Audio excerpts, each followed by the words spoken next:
was this guy. Okay, let me tell you this quick story, and it's really going to shock everybody. We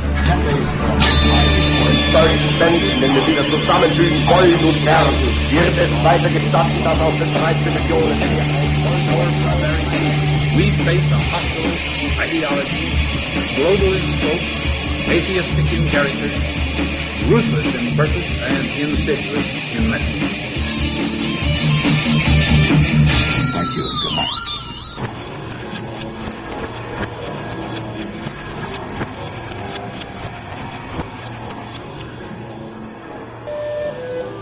Hi, welcome to the Iron Show. Oh, we are down here with a very special guest. Oh yeah, buddy. Exegetica. He's a good friend of ours. And we have come here today to expand your mind! Oh yeah! Oh, X, could I ask you a question?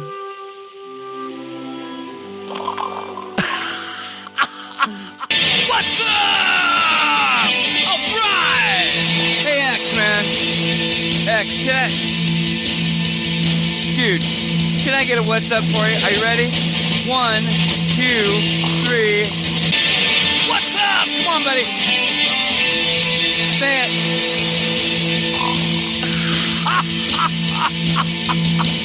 He's either growling or snoring, or I've put him to sleep here. All right. Oh no. So anyway, Johnny? Yeah, buddy. Where are we at, man? We are at the beginning of the Iron Show, and I'm trying to get just a second, man. I was listening to the Iron Show. I fell asleep. Dude, now you are on the Iron Show, and I have to say, what's up? Oh, all right. Yeah, we've got What's you up, down. Johnny, man? What'd you wake me up for? Well, you know, I was having some heavy thoughts here, and you know, I was just like, man, I got to call Dave up, and also known as Exegetica, and he goes by many other names, but Three major ones. he listens to the Iron Show. And he listens to a lot of different shows. He's like me. He's got his iPod packed full of shows. Got his computer packed full of shows. And as he goes through his day, he's got his headphones in, and he's absorbing everything that's going on in the cyber world of fringe Christian. So now, absolutely, Dave, now you have found yourself on the Iron Show! Oh, yeah. Okay, but I do have to say that I was listening to your podcast here and I fell asleep. I thought it was kind of boring. Oh, yeah, well, sometimes, man. So I don't know what all this pyrotechnic excitement is about. I mean, can't you do a better podcast than that? No, the Iron Show is Johnny. You're going to get what you're going to get, Johnny, when you get on the Iron Show. No, actually, I'm just kidding. I like the Iron Show, and there's lots of energy on the show. Oh, yeah, you always baby. got lots of energy. Lots of energy. Oh, yeah. So, it's impossible to fall asleep unless you're really, truly tired and you're laying flat on your back. And that happens to me because I'm a iPod junkie. Right. That happens to you too, right? Oh, yeah, and that's why in the middle of the show, what'll usually happen is, as you're falling asleep, is Johnny will just be like, what's up? Hey, wake up, everybody. Wake up. Wake up. Wake up, you're on the Iron Show. So, I've actually had that happen where I fell asleep, and then I'll actually go through several podcasts while I'm sleeping, and then somebody will play something like you're playing and wake me up, and I go, what the heck's going on here? I have. You probably woke me up one time. you tend to be a little louder than other people, John. I am. You aware of that? Yeah. Oh. Yeah, when you're on the Iron Show, you're just going to get Johnny, and I'm telling you what, man, Johnny's wild. Johnny's off the chain. So, yeah. Yep, this is how I do shows, and I guess we've got to talk about Dave here, or X, or Wayne, or he goes by a lot of different names. What are we going to call you for this session? Well, this is kind of funny, okay, because I want to tell a little story. We tell stories around here in our podcast, and you got a software program out there called Pal Talk, okay, and there's this guy on Pal Talk called Terrell. He calls himself Terrell03, and Terrell believes that he's the reincarnation of Adam. Oh, he also no. believes that he's the new Elijah. He's the new Elijah, John. And he's got a Pal Talk chat room there. And I was going into that room, and I got tossed out of there because I said something that they didn't like. And I basically believe the whole thing is controlled by agents. And it's a big story. What he talks a lot about is common element. He makes all these predictions that fail. But he really gets into the Bible, too. He's got some interesting stuff to say. And my theory is that somebody got a hold of this guy and rearranged his brains. But he's very entertaining. You know, that's happening today. You know, we were talking about that. Me and are we going by Dave tonight, or what are we doing? Yeah. X, Dave, X. Well, I'll talk talk about that. No, what's your name? Anyway, what's your name? What I did, I came back into the room under other names. I got a huge amount of names, name after name, but they're all good. I even got one female name. We need one for tonight. What's your name? Well, actually, my favorite one is actually Contrarious. Okay, Contrarious. In fact, right now on Talk Show, that's my name. I keep changing it between. You know what? Last week I was Theologica. And right. Before that I was Exegetica. But I'll go back to Exegetica. I get tired of them. I like the different names. Yes, and if I'm going to get really conspiratorial, what we do on our show is we combine deep theology. I mean, really deep theology. Oh yes, it's actually theology. Oh, God help us! Yes. Along with things that people haven't heard before, because you know that. So baby. Combine theology with a very heavy conspiratorial view of reality. Definitely. Which is unusual, right. to say the least. Yeah. So...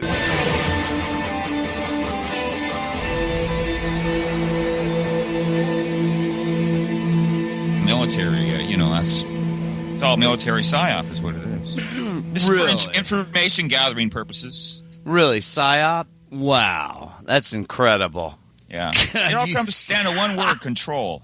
Control.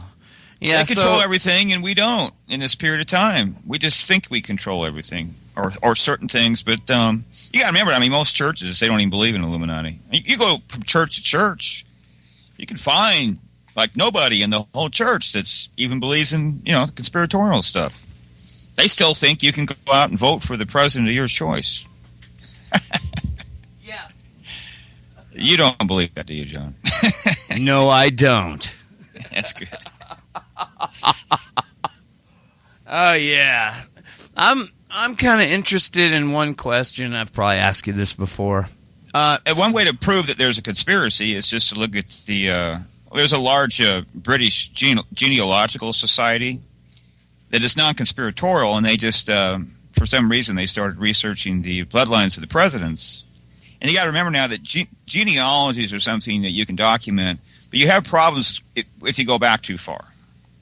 Because I like to say that you can't even prove that you're a Jew, you see, because no one can prove their bloodline going back that far.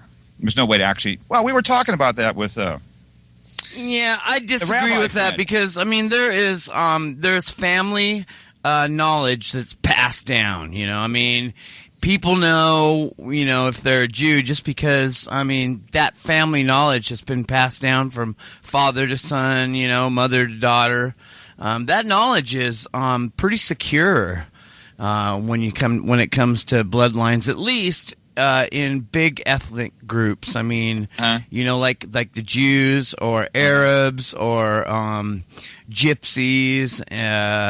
When it comes to Americans, though, in America, like me, that's where I can't really trace my bloodline. I mean, my wife traced our bloodline. She was a genealogist, and she traced my mom's mom. She traced my mom's family back clear to King Frosty, who was the king of Svenland in 200 BC. And King Frosty. Yeah, King Frosty. It was Svenland was in 200 BC. Svenland, that was the first occurrence of the Vikings, the Norse. And so, yeah, and through my mother's line, it goes back through many kings in England, and then back to, other a lot of guilds and stuff like that, masons and and tinkers, and anyway, it goes back to King Frosty in 200 BC, and but on my dad's side, all I know is John McMahon, who's my great-great-great-grandpa, left Ireland during the potato famine because they were all starving to death, and he came to America. But I really think I really think that a Jew would know he's a Jew just because that information is pretty secure. Things are passed down. The Bible itself was passed down from father to son, teacher to student. And many of those old texts, like the Book of Enoch and Jubilees and Jasher, those were all passed down from father to son, teacher to student. I mean, what do you think of that? Well, I could say a lot about that, and we talk about that. It all has you have to have what we call a diaspora mindset, that we're actually in this period of probation where we don't have the protection. You just focus on the word protection that we used to have. See, at one time there was a God-ordained theocracy, and you had scribes and priests who were protecting the text, and so there was a conspiracy, because there always is, directed at the text. The problem is, how are you going to corrupt it sufficiently without people noticing? You can't do it unless you're able to infiltrate the entire hierarchy of ancient Judea, and I don't believe that happened. Okay, so you have to understand that at that period of time, they had national borders. At one time, they had a standing army. Ideally, they had a Davidic king. They lost that, so it was like two distinct stages there.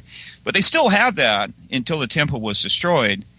And then, see, God was the one that destroyed that whole system there.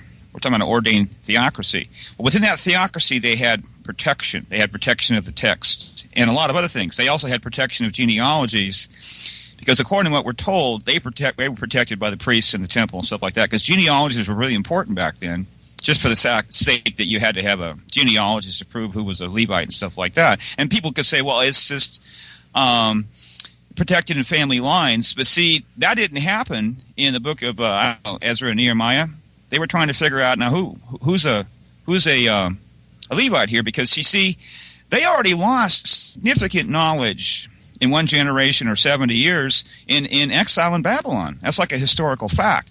And we're talking about one generation, and now we're talking about 2,000 years. So a family can you have to be sufficiently skeptical about things. People want to believe certain things, and so they're not sufficiently skeptical, okay? You're looking at the big picture, and you're going, you can't prove that your forefathers were actually Satanists in the 11th century, and there was a diabolical conspiracy to corrupt your genealogy and claim that you were Jews. How are you going to disprove that in an absolute sense, like in a court of law? You can't do it. You see? So, you can say, you're dealing with probabilities. That's what you're dealing with. Yeah, there's a good chance. I don't have a problem with that. That you can, because family traditions just stay and go along, from generation to generation. And but you can't absolutely prove it. See the difference? I understand what you're saying, right? But it's not going to stand up absolutely. Well, very few things will. Well, see what's being presented here, like Rabbi Mike was presenting is what I look at from a philosophical apologetic perspective is what I see as an absolute. Now, absolutes are very difficult to prove because they have to stand up at every single point of the line. So imagine if it's like supported by pillars, but in this instance, just removing one pillar and the entire edifice collapses. Visually, I'm removing a pillar and it's not holding up. You can't. It has to absolutely stand up every point of the line. You can't do it. We don't have enough information. See, you're approaching it from a conspiratorial perspective. How can you absolutely prove that there wasn't a conspiracy to create a forgery about your genealogy? You can't do that. You don't have enough information. So it's reducible to one word, and this happens over and over again. That one word is trust. You're trusting somebody or something. Yeah. You're trusting NASA to tell us about what's out there, because we're not getting out there. And we're trusting the medieval Catholic Church, which is infiltrated by the Illuminati, to tell us about ancient history. What now when you study conspiracies and you go through, the system that you've created to look at conspiracies and look at form a world view around it, what kind of anchor? What's your anchor? I mean, because obviously when you get into looking at the whole conspiracy worldview from that lens, through that lens, you have to have some kind of stable anchor, a frame of reference that you start from. So what is your anchor? What is your the things that you hold true in order to anchor that worldview so that you can navigate it?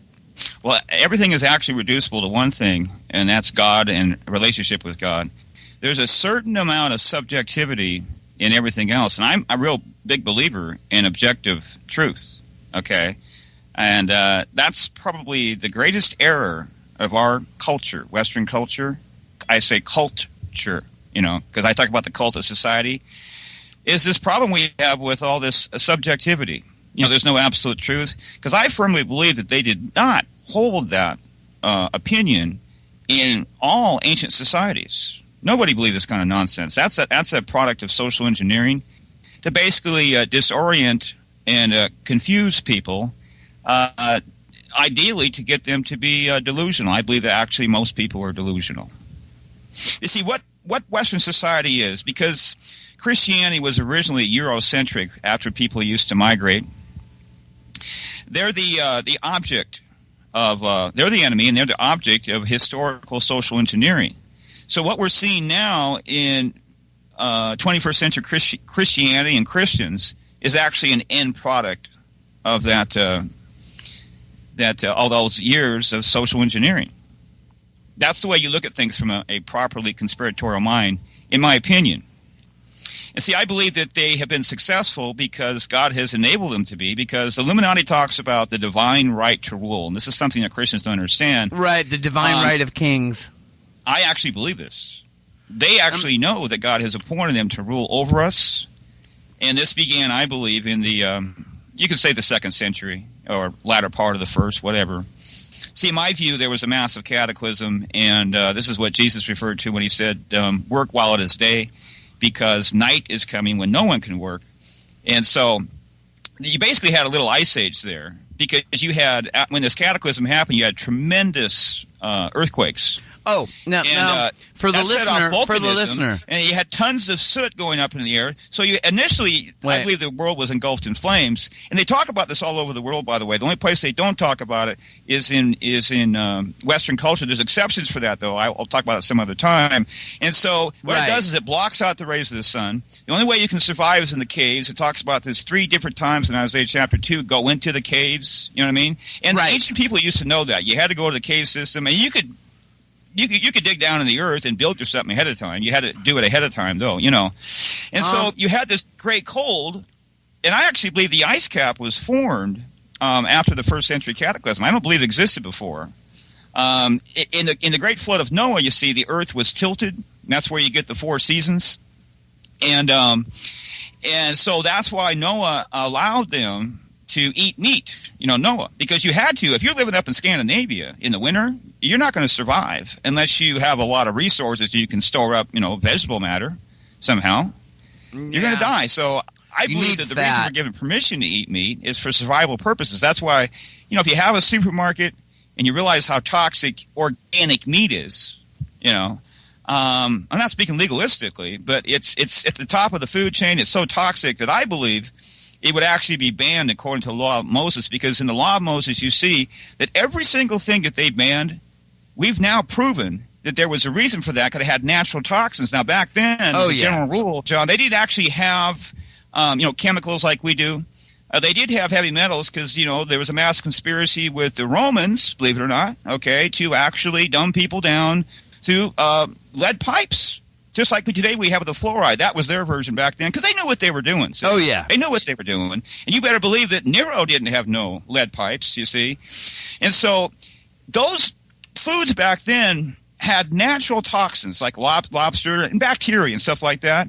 And what do you think, if God was that concerned about natural toxins, what do you think about these diabolical chemicals that are created by satanic chemists who know precisely what they are doing to us? This is what I call microengineering, which is a category of bioengineering.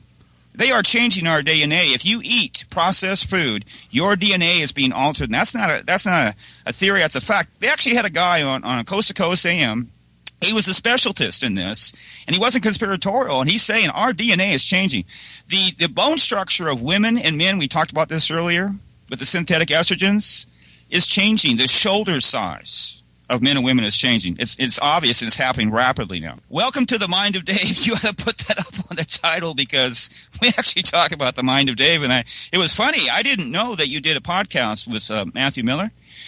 On Isaiah 24, at least in part. So I went there and I go, whoa, man, he's talking about the mind of Mathew Miller, because we talk about the mind of Dave. Oh, yeah, we are old and dear friends. More Mathew Miller. Conspiratorial than any other mind that I'm aware of.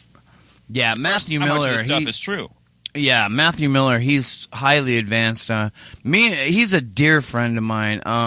The one thing I want to say about Mathew Miller is that he is one of the best actual Christians I've ever known. I mean, he is a total servant. I mean, he will drop everything he's doing to go help, old people, to help, and he helps poor people. He gives as much money as he can. He's got all kinds of Christian missions, around his, hometown. And he visits people that are having problems, and he goes out to a lot of old people's houses, and will fix the furnace, or fix the stove, and clean the house, make sure they're okay. Anybody that has that much credibility as a Christian, just as a general servant, I'm willing to listen to anything they say. He's got my respect. He's a way better Christian than me. I someday hope to be half of what he is, So that's Mathew Miller. I just wanted everybody to know that he is.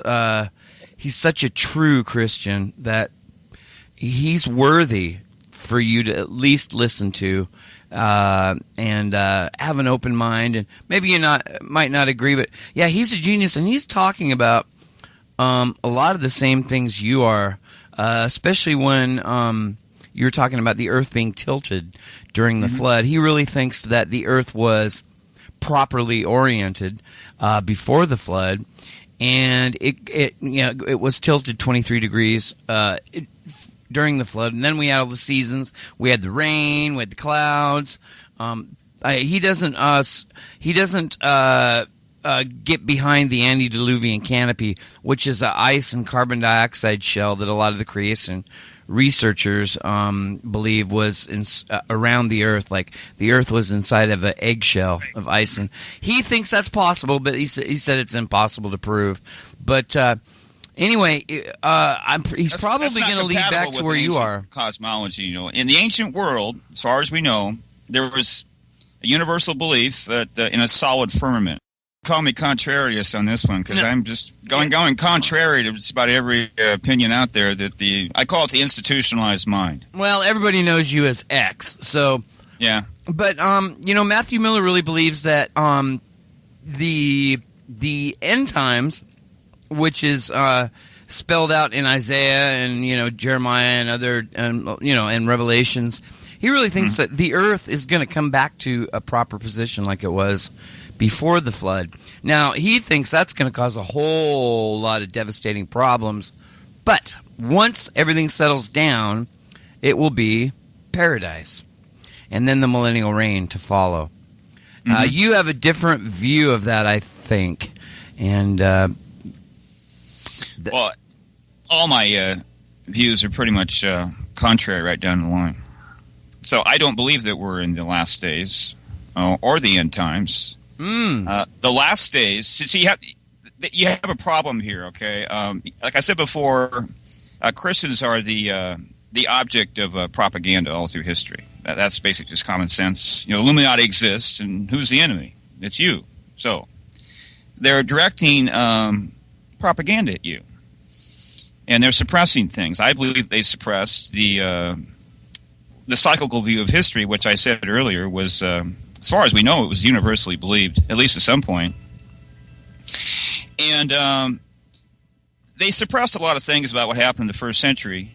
But see, what they're doing in suppressing cyclical history, because they don't teach that in schools, okay? And Christians don't believe it anymore. They used to believe it in the post-apostolic church, though, until Origen was anathematized. And you got to remember that even St. Jerome was an Origenist. And you had a lot of people who were semi-Origenists.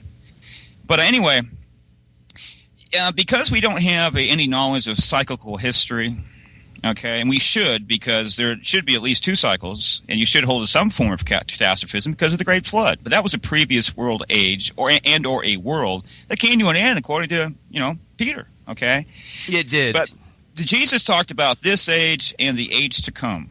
Right. Okay. And I believe that age came to an end. Now, you have to understand, this has to do with what's called audience relevance. Okay? A lot of the times when Jesus was speaking, he was actually speaking to his disciples.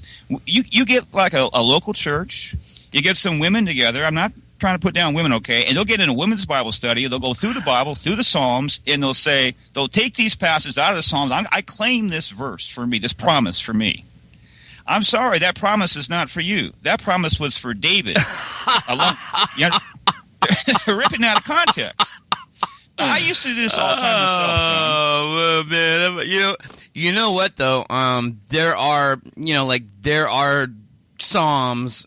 I know what you're talking about. I believe you. I get behind that. I would agree with you, but only in part, because there are so many Psalms that are generally directed from God to any human. Absolutely. See? Yeah. It all has to do with balance. That's the thing that we emphasize. I mean, I sound real extreme, okay? But it's realistic. We talk about balance. God can take any passage, and I have examples of this, and actually apply it to you. I'm going to give you an example, okay? There's a passage there about Ahab taking the vineyard of another man, okay? And Jezebel was involved with that. And God took that passage way back in about 1990 and applied it to a person who was close to me that was dating a non-Christian and was actually involved in extramarital sex or fornication, okay? And God actually basically told me, you're going to go up to him. And it's been so long, I don't remember if I used that passage, but he used that passage to illuminate my mind that this was happening. I went up to this person, and I told him what's happening. He broke down crying immediately and actually repented. But God brought it to my attention by a passage that has absolutely nothing to do with fornication, but what he was telling me is that he was taking another person's vineyard. Like you're sinning against your brother or your sister because you're taking their virginity from them. That kind of thing, And it's pretty complex, but I mean, you look at that passage and go, what the heck's that got to do with anything? But God used that. It has nothing to do with the way that he applied it, but that just shows you that God can take any passage and apply it how he wants to. Okay, but that's one truth, okay? But it doesn't cancel out the other thing, that people are taking these passages and applying them in a context that was not intended by the original author. Yeah, that's true, but I mean, you have to read take, for instance, the Psalms.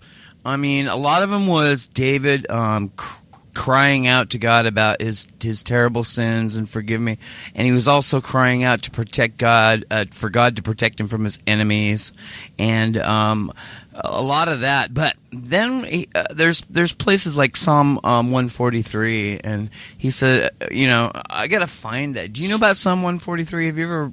You know all about that. You're the total Bible guy. Let me see if I can find it here. I know I'm not familiar with it off the top of my head. The Psalms are they're more complex than people think they are. If you just insert one factor that people are not talking about, a lot of times they're in these, I call them messianic psalms or Davidic psalms. They're actually talking about this messianic prince that I talk about, but other people don't. And if they do, they're usually in some kind of a cultic structure, like David Koresh. He claimed that he was this Davidic figure in the latter part of Ezekiel. I have it right here. Another psyop. That was a psyop, by the way. I can prove that it was a psyop.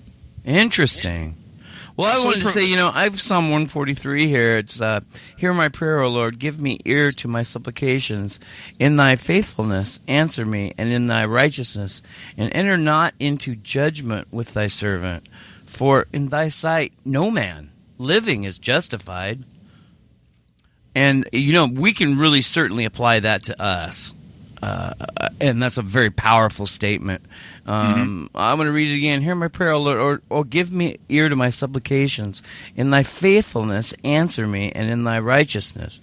And enter not into judgment with thy servant, for in thy sight shall no man living be justified. So that's King James. It reads a little better in like the NASB because, he's saying, have mercy on me, God, and don't judge me because there's no man on earth that's righteous. So, And it's also in the NASB. Let me see the NASB. Hang on, there we go. Okay. Hear my prayer, O Lord. Ear to my supplications. Answer me in your faithfulness, in your righteousness. Do not enter into judgment with your servant, for in your sight no man living is righteous. So, it's all. First of all, in that first verse 1. He's saying, listen to me and answer me with your faithfulness and your righteousness. And that goes back to what you were saying earlier about, monergy, where, this is all according to God. It's all in His power. And it's answer me not according to me because I did a good job or because, you love me or whatever, but answer me because you're the bomb.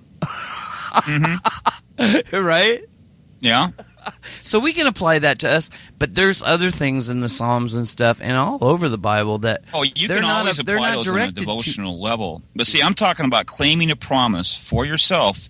You see, a promise is like faith. Faith has to have an object. And so a promise has to be directed at somebody specifically.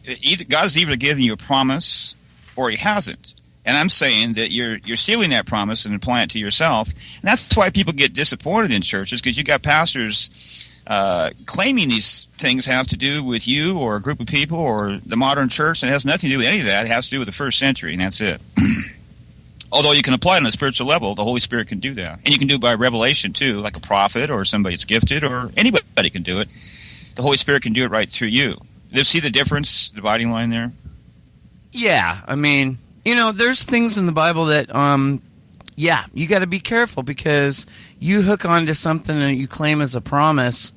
You're right. That verse, could very well just be directed to that person at that time back then. And maybe it could apply to you. Maybe God would make.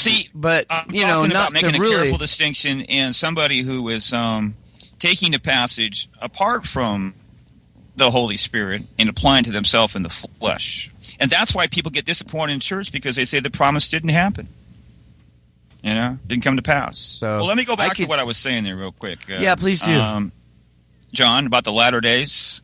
Yes. Now, wait a minute. Let me kind of frame this. You believe that, for one thing, you believe that there was a giant cataclysm around the. We're not going to go into it probably tonight, but there was a giant cataclysm around the first century, and so much was lost that it's hard for us to know anything about our history because of that giant cataclysm that just turned the earth into wandering tribes, and pilgrims, trying to survive like the Wild West. But that's your view, and I've never heard it before. It's pretty interesting, but it starts from there, and that's why your timeline as far as eschatology is completely different from the mainstream. Radically different. Different. If we keep going this direction, I'll show you how radically different it is. Please do. I just wanted the listener to know kind of where you're coming from, and that kind of frames, the ideas here.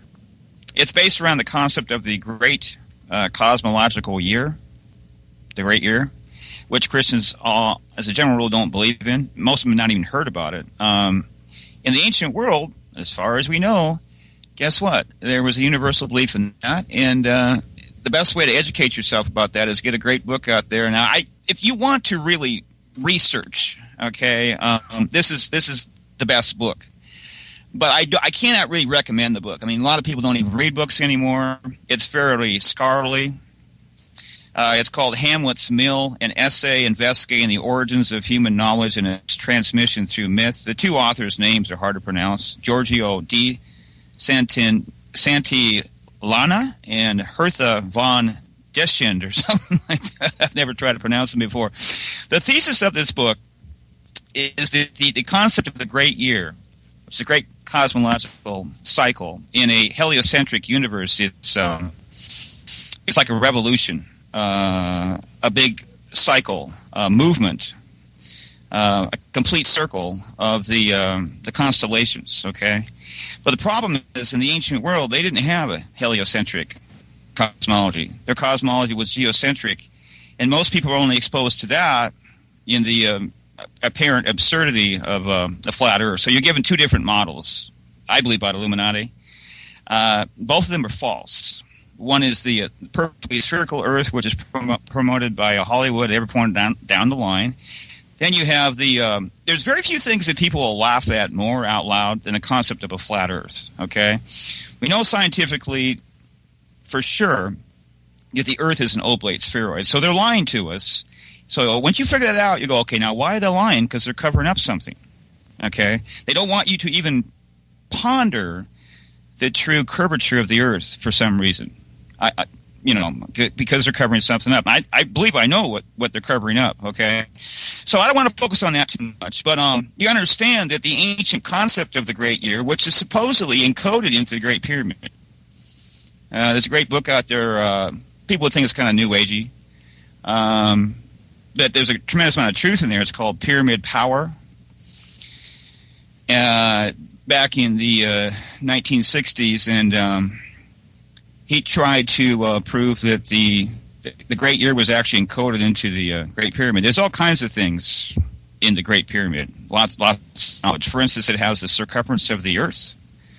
I'm somewhat skeptical because I'm not sure about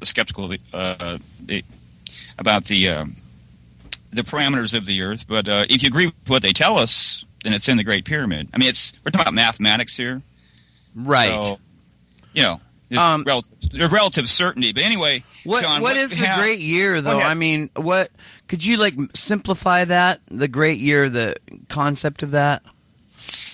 Yeah, I'll do it from an ancient Hebrew perspective, okay? Okay.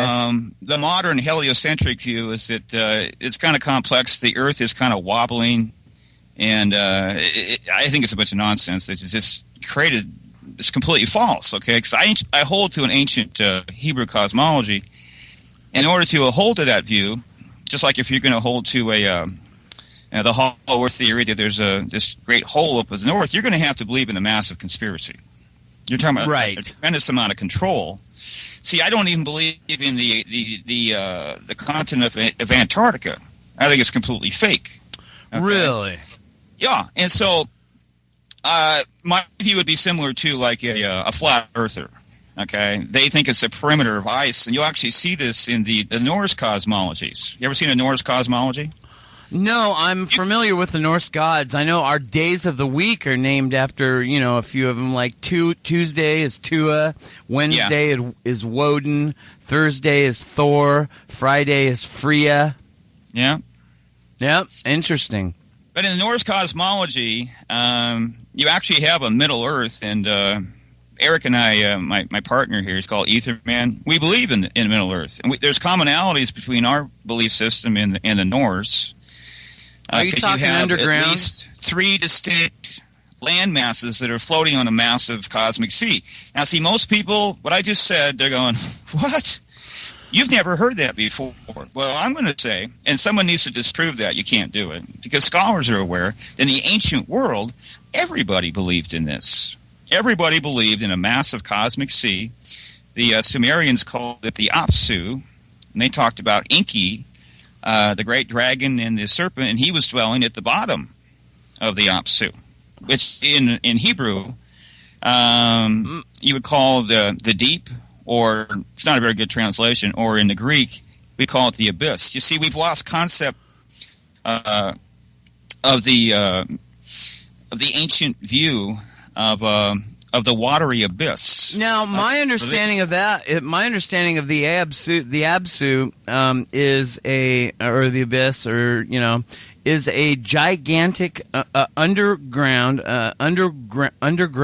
freshwater ocean, and there was a portal in Eridu to that, an entrance with the temple of Enki, and that's my understanding of it. It's a giant freshwater ocean, and I'm not sure they think they've found Eridu, but I don't. If they've found the entrance to the giant underwater freshwater ocean, I believe they're hiding it. I mean, they don't want it's. Mm-hmm. It's probably something that water these days. That's going to be they say that's going to be the next precious.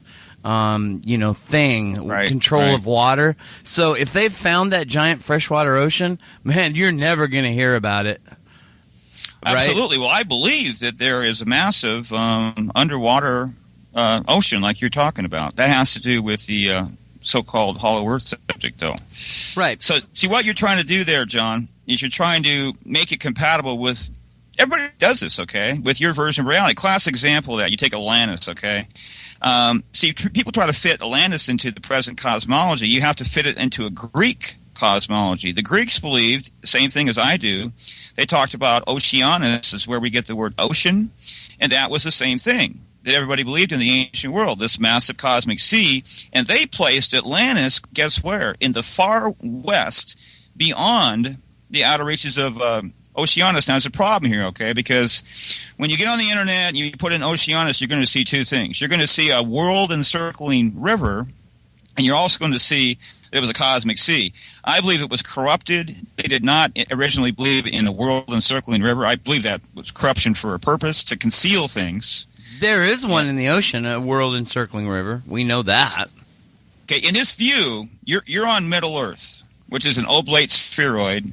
The bottom half of the Earth, it's like it's floating, visually anyway, okay? You can speculate whether it's actually floating or supported somehow.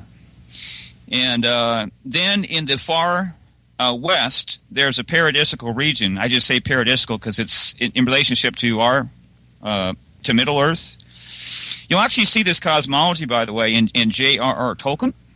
Yes. I believe he was a Illuminati. Okay, he was not a Christian. They do this over and over. It's standard procedure, and people just believe and trust without any reason for doing so. It's propaganda, and so you have this paradisical land in the far west. And there's much I can say about this because they talked about this all through the ancient world. And then in the far east, you have from a Judeo-Christian viewpoint, more of a Jewish perspective, as far as the centuries go, you have what we would call Eden, okay?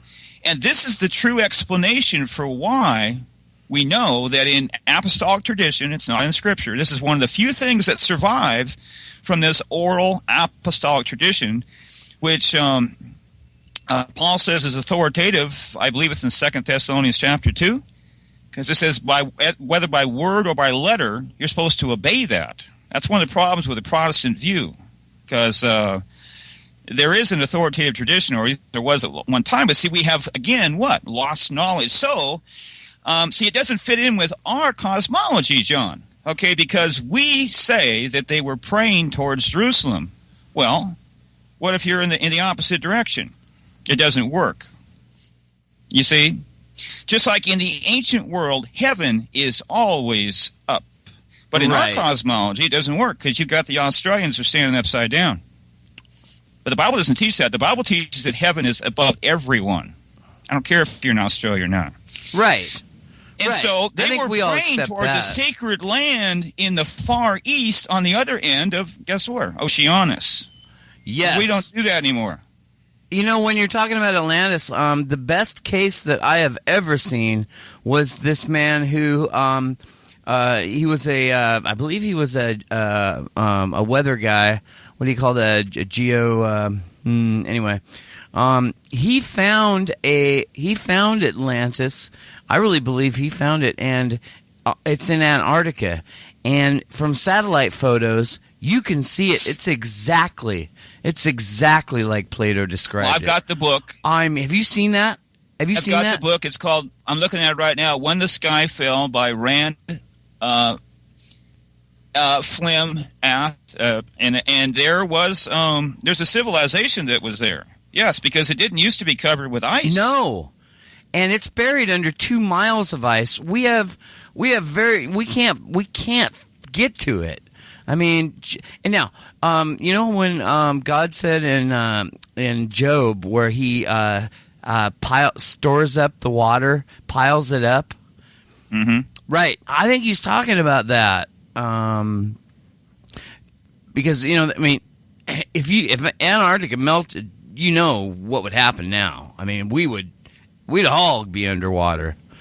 And, yeah, as you go along of ice. In these cycles, you get more and more water. You got to remember that you go to Revelation 21, and the water's all gone. And that's the explanation for why you can get all these resurrected saints on the planet with room to spare. Oh yeah, if you just had little seas and not 2/3 of the earth covered with water, I mean, yeah, I mean you'd have a lot of real estate. Just real quick here, I mean, I believe that the Mediterranean Sea was dramatically smaller, and Connie's actually run across maps that actually show this. But what we're trying to say is that, and this is why you're finding all this lost architecture off of the seacoast, because I actually believe that ancient Greece is now underwater. They tell us about the palace of Egyptian queen. What's her name? I got a mind blank here. It's late, Johnny. Everybody knows her name, but it's underwater now. They tell you that, and everything along the seacoast is now underwater. So our coastlines are radically altered. I'm looking at these satellite photos of Antarctica, and you can see Atlantis right there. I mean, it's a center island with a channel of water, a sea of water, and then a circle around the center round circle. There's a circle around that, and then beyond that there's another circle, and with a gateway between the circles. So you would have an island, and then you would have it was like a moat, but it was 50 miles across. There'd be that outer circle and another outer circle, just like Plato described. You can see it on those images of Antarctica. You can see it buried under the ice. It's just so obvious. I'm sure we found it there. I'm sure that there was something. I mean, what you're talking about, I believe that you're talking about Antarctica. I really believe that in the east. I mean, that's way far east, definitely from. Do you understand what I mean by east now? I think east means Antarctica. Is that? Would you agree with that, or would not? Or would you dispose that?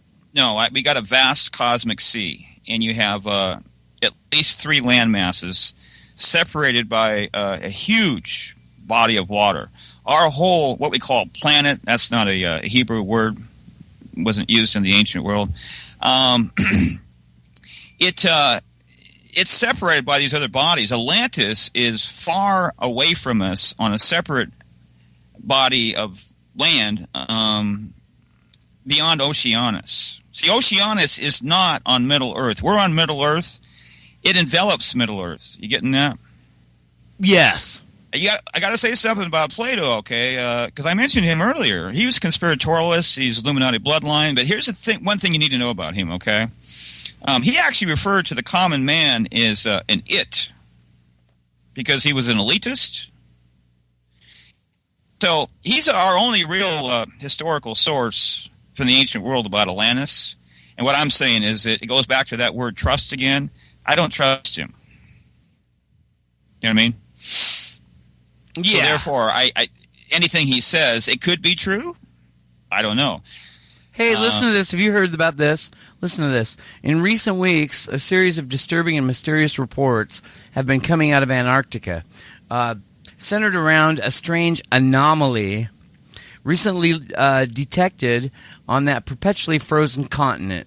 The story's covered extensively by internet news sources like Kent Stedman's Cyberspace Orbit. Draw eerie parallels to material diverse French novel as The X-Files, Arthur C. Clarke's Space Odyssey. There's like this monolith down there, and it's causing anomalies. Have you heard of that? It's incredible. Okay, I'd say, John, this is where it comes down to having a sufficiently skeptical mind. Okay? You know how much those stories that I believe? A big fat zero. Oh. They have a big, you could all call it a manufacturing industry. It's actually a social engineering think tank that is specifically designed to create stories for the conspiracy community. Here's the way you got to think. As a diversion?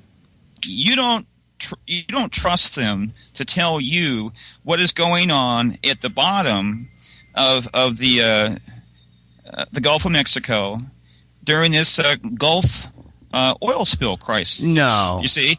Any more than you're going to trust them to tell you what they actually saw on the moon. You see, I'm not there, and I know who's telling us these stories.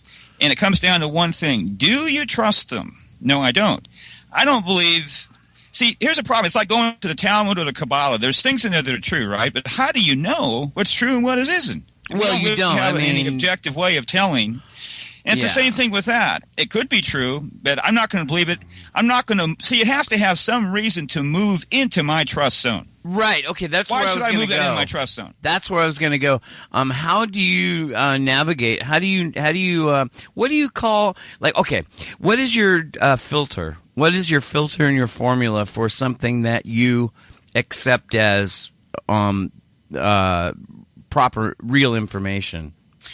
Well, as you go along, in your walk, you actually develop what I could call the gift of intuition, which obviously is highly subjective, highly individualistic.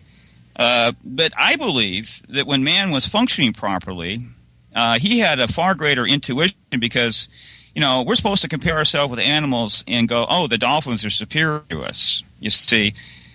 They may actually be categorically superior to us right now, but I didn't believe they used to be. One way to actually prove this is to look at indigenous cultures in like Brazil. And they have what we would call psychic gifts, okay? Now, I believe that you can have these quote-unquote gifts, which are really not gifts, and they're from demons, just like Christians. What I'm trying to say is that Christians are broad-basing everything is in their typical style and saying that it's all demons. What I'm trying to say is make a case for in indigenous tribes that have not been exposed to a Western diet, they still have these abilities that people used to have in the antediluvian world. Now, one of the ways to prove that is when the younger generation, they want to leave their tribe and they want to go and live in Rio de Janeiro, and eat McDum-Dum food. Well, guess what happens? They actually die because the Illuminati has gradually introduced us to this highly toxic diet. I actually call it anti-food because we have terminology for everything.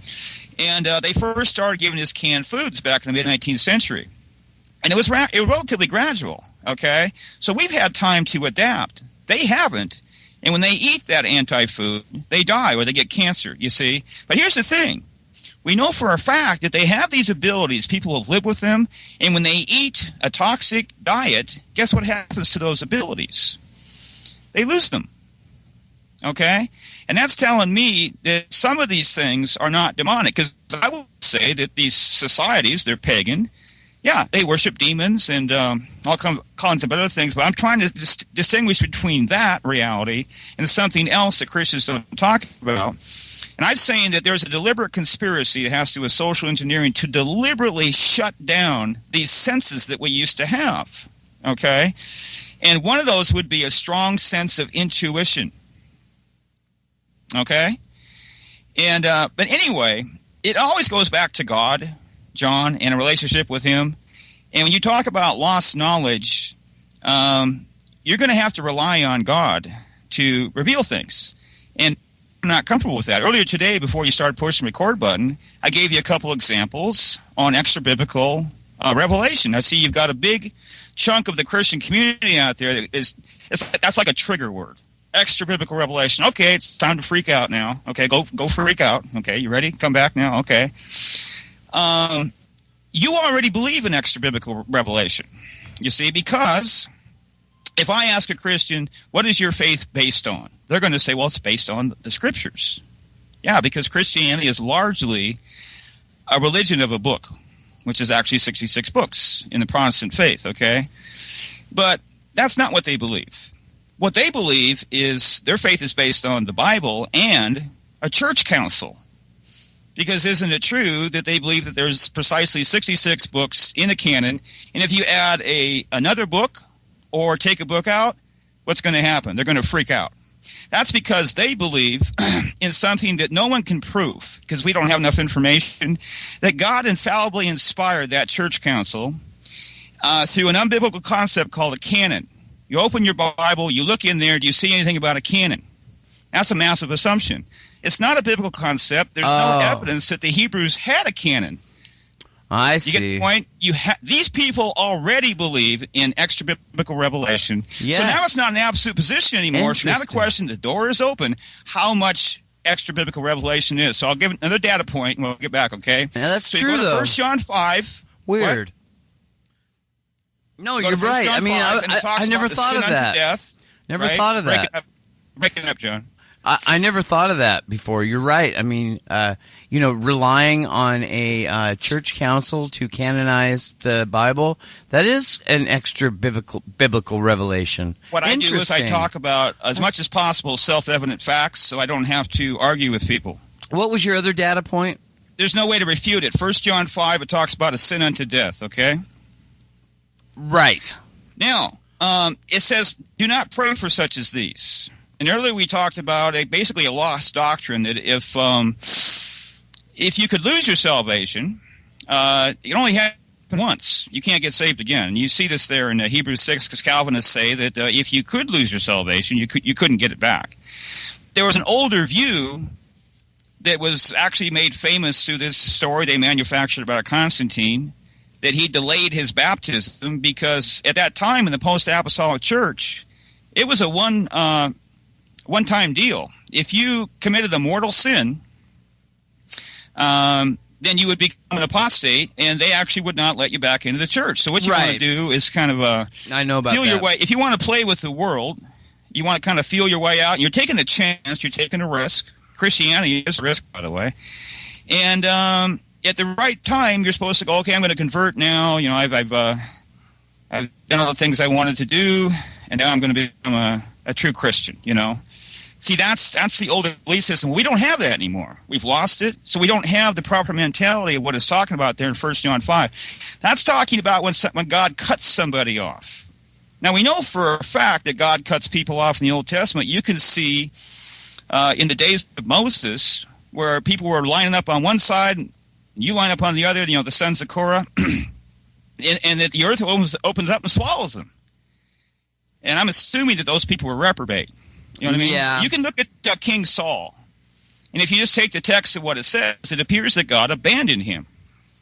He got one shot. See, what I'm trying to say is you don't have a chance at every single point along the line to repent because God cuts you off. Now, just a second, John. We come on now. Balance. What I'm saying is a lot of people get converted when they're young. Where are you going with this? They go right into the world, okay, but God labors over that soul. He doesn't abandon them, okay? So God doesn't abandon these people. They go off and they live like the world. They got saved when they're 15 years old at a Billy Graham concert or something like that, okay? But God calls them back. They get all dirty like a prodigal son or daughter, and then they come back to God when they're 35. Now, that's one side. We're talking about balance here, okay? But I'm saying the other thing is true, too. If you persist in refusing God, eventually he will abandon you. When he abandons you, you can't get back. We don't talk about that anymore.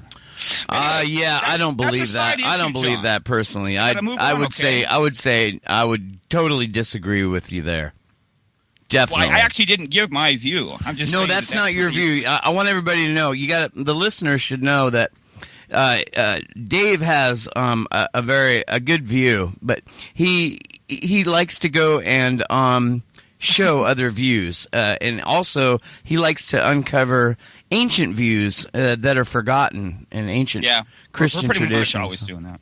Yeah, if you really get down here with X, he's got pretty good core doctrine. I mean, I know he sounds really wild. This is to the listener, but he's a thinking man, and he's a full-time scholar and researcher for 20 years, and he knows his Bible.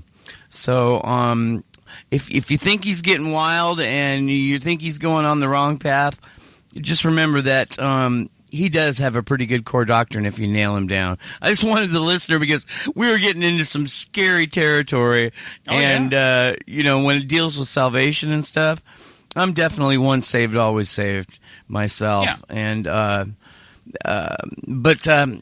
okay. But anyway, so you've got to do some gymnastics when you go to Hebrews 6 and Hebrews 10. Well, get out of the problem. That's real misunderstood, quick, John, I don't have to do that Hebrews, because I hold to a middle position between Calvinism and Arminianism. The Calvinist says that the elect cannot lose their salvation. The Arminian says that any Christian can lose their salvation. I hold to a middle view, which is now forgotten, except for in the conservative Catholic, Lutheran Church, the older Augustinian view. And that is that within the visible church, you have regenerated reprobate. That just means rejected. It's a word in Scripture there in the English. And they never persevere into the end. They always lose their salvation. And those sets of Scriptures, there's many Scriptures in my mind. Well, let's just stand back a little bit. What you got? You got a Calvinist, an Arminian, fighting back and forth. Yeah. And you lose your salvation. I'm so tired of hearing that argument. It's just totally boring. Now, it's an old one. The Calvinist has a whole bunch of... You can be a Southern Baptist, and it's a different doctrine. They call it eternal security. Right. Okay? Right. Yeah. That's what I'm into. Different terminology. They don't have the deterministic view of predestination, stuff like that. Okay? Yeah. The Calvinists, I believe, have all these scriptures to throw around. Those are the scriptures, same scriptures you're using to prove that a Christian can't lose his salvation. But here's the problem. The Arminian also has all these scriptures. That's why we never have a conclusion in the whole matter that he's throwing around, which actually prove his case. Okay, but neither one of them are exactly correct, because what I'm saying is that in the Augustinian model, the elect cannot lose their salvation. The reprobate always do. And we're talking about regenerated reprobate, because you also have unregenerate reprobate. And you actually have them in church. People not even saved, okay? And so what I'm saying here in a nutshell is in the older Augustinian model, which has largely been forgotten, all the scriptures that say that a Christian or that a person cannot lose his salvation, those apply only to the elect. And they're all true. Then all the passages that talk about apostasy, that a Christian can actually truly apostatize. See, in your system, you can't acknowledge, just like Calvinists, that a Christian can apostatize. That's a problem. Okay, but those passages refer to the regenerated reprobate.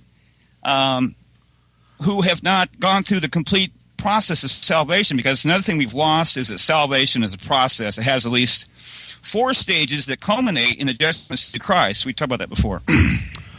Yeah, but I mean, I'm very basic about salvation. I mean, you know, John said, "Believe in the Lord Jesus Christ, and that God has raised him from the dead, and you will be saved."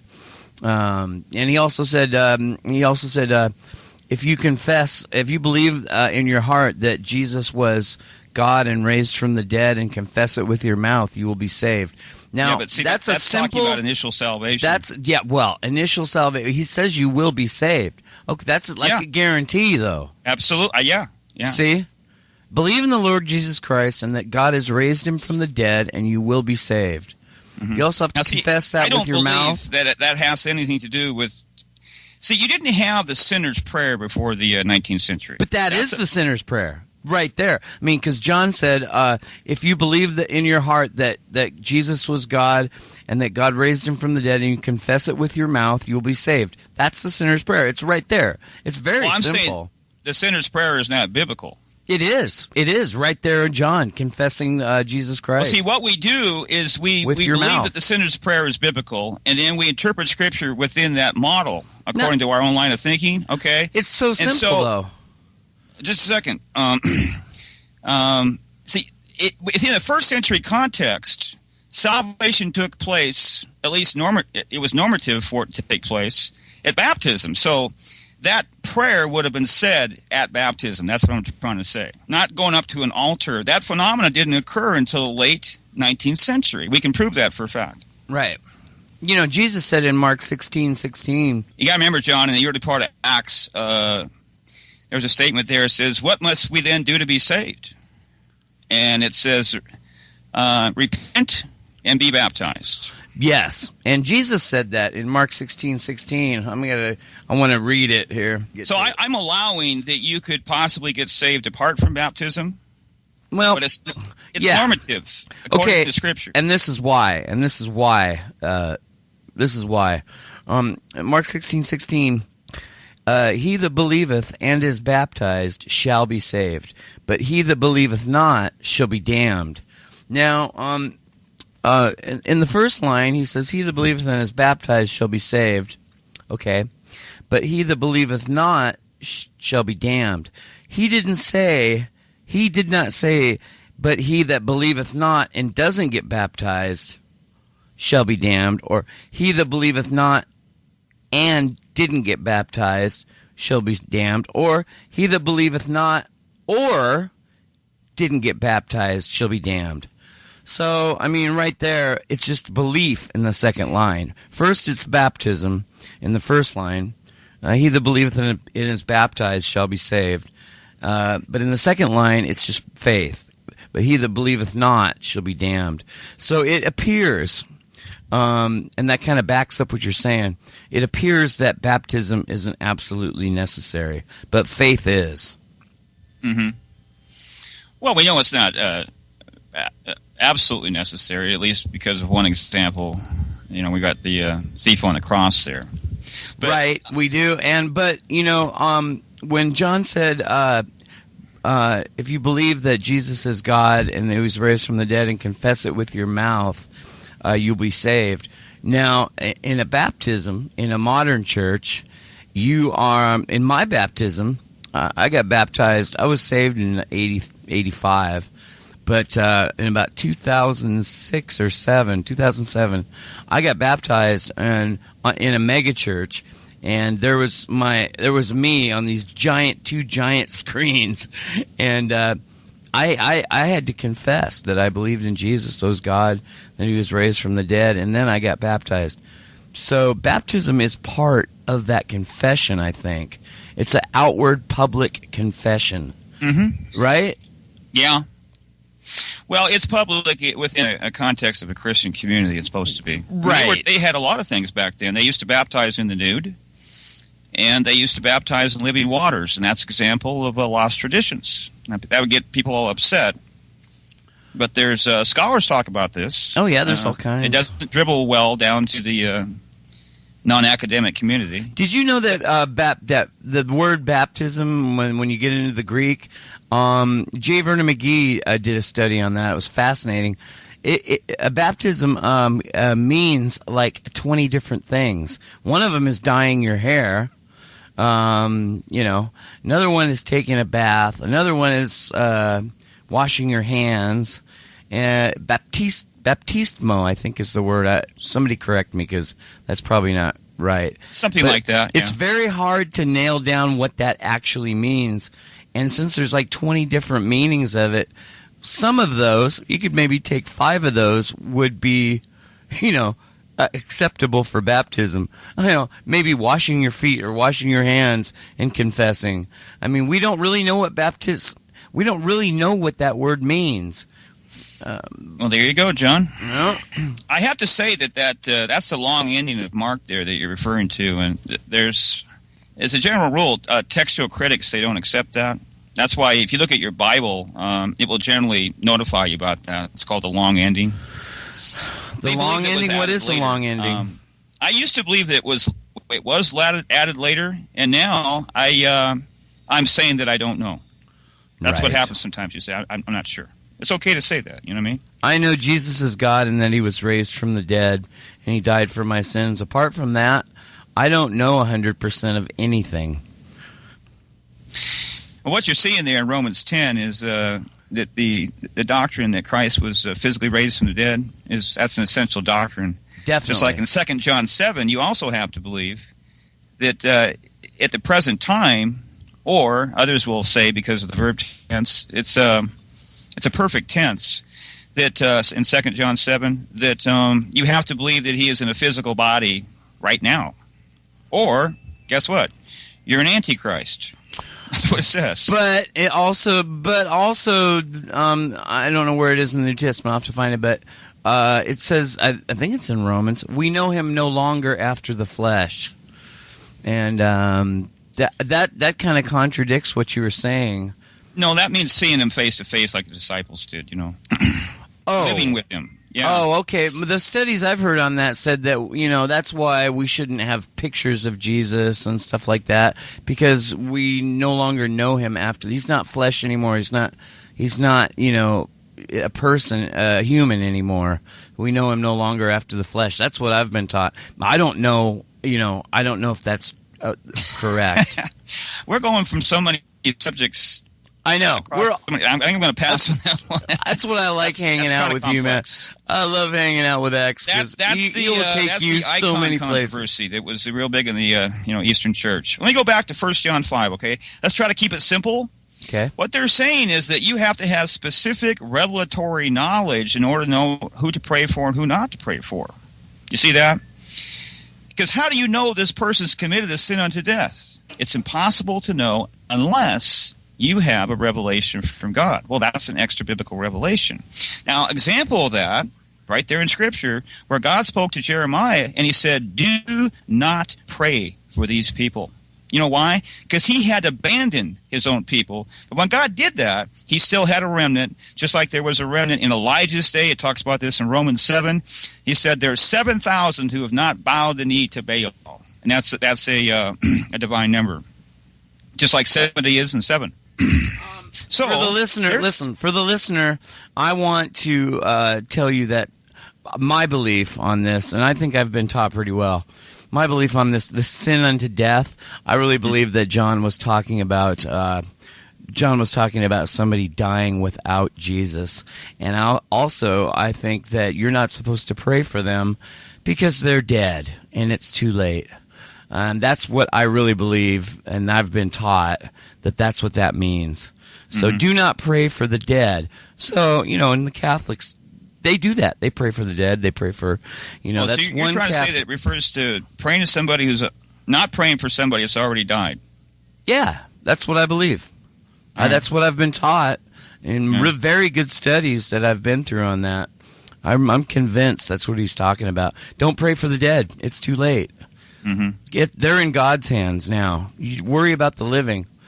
I think if you, reasonably and practically, if you're spending a lot of time praying for the dead, you're not out there saving souls. So, That's one practical reason not to do it. The other one they're in God's hands. It's too late. What? I would have to say that's a novelty, but then again, almost everything I'm saying is a novelty too. So.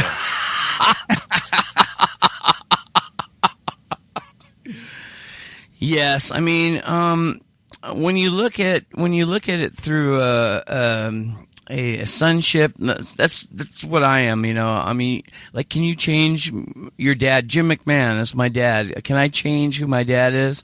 No way. He's always going to be my dad, no matter what. And the same as when I became a follower of Jesus, when I believed in him, that I believed that he was God. And once that happened, I became a son. So now I can't change who my heavenly Father is. No more that I could change who my dad is. I can't change who my dad is. Jim McMahon, always going to be my dad. God, Yahweh, he's always going to be my father, no matter what. So I'm into sonship and adoption. So that's my worldview as far as Christianity. And I look at everything through that lens. And that's why a lot of things I might see differently than somebody who is legalistic, So, but anyway, I believe that passage has to do with there's actually a sin of apostasy, which is actually a culmination of many sins, resisting God, and God actually abandons you, and so God doesn't want to. Now that's not sin. That's not on a fool's errand. So if you have knowledge, revelation, then you know who to pray for and who not to pray for. Because we're supposed to pray in accordance with the will of God, right? Wait, this reprobate mind and what you're talking about, apostasy and all that, that's not talking about cocaine and Mexican girls or having a problem with, drinking too much once in a while, or whatever your sin is, whatever the world thing that you've slipped in and out of, in your struggle as a Christian. That's talking about going after other gods. I mean, that's talking about going after Buddha. That's talking about denying that Jesus is God.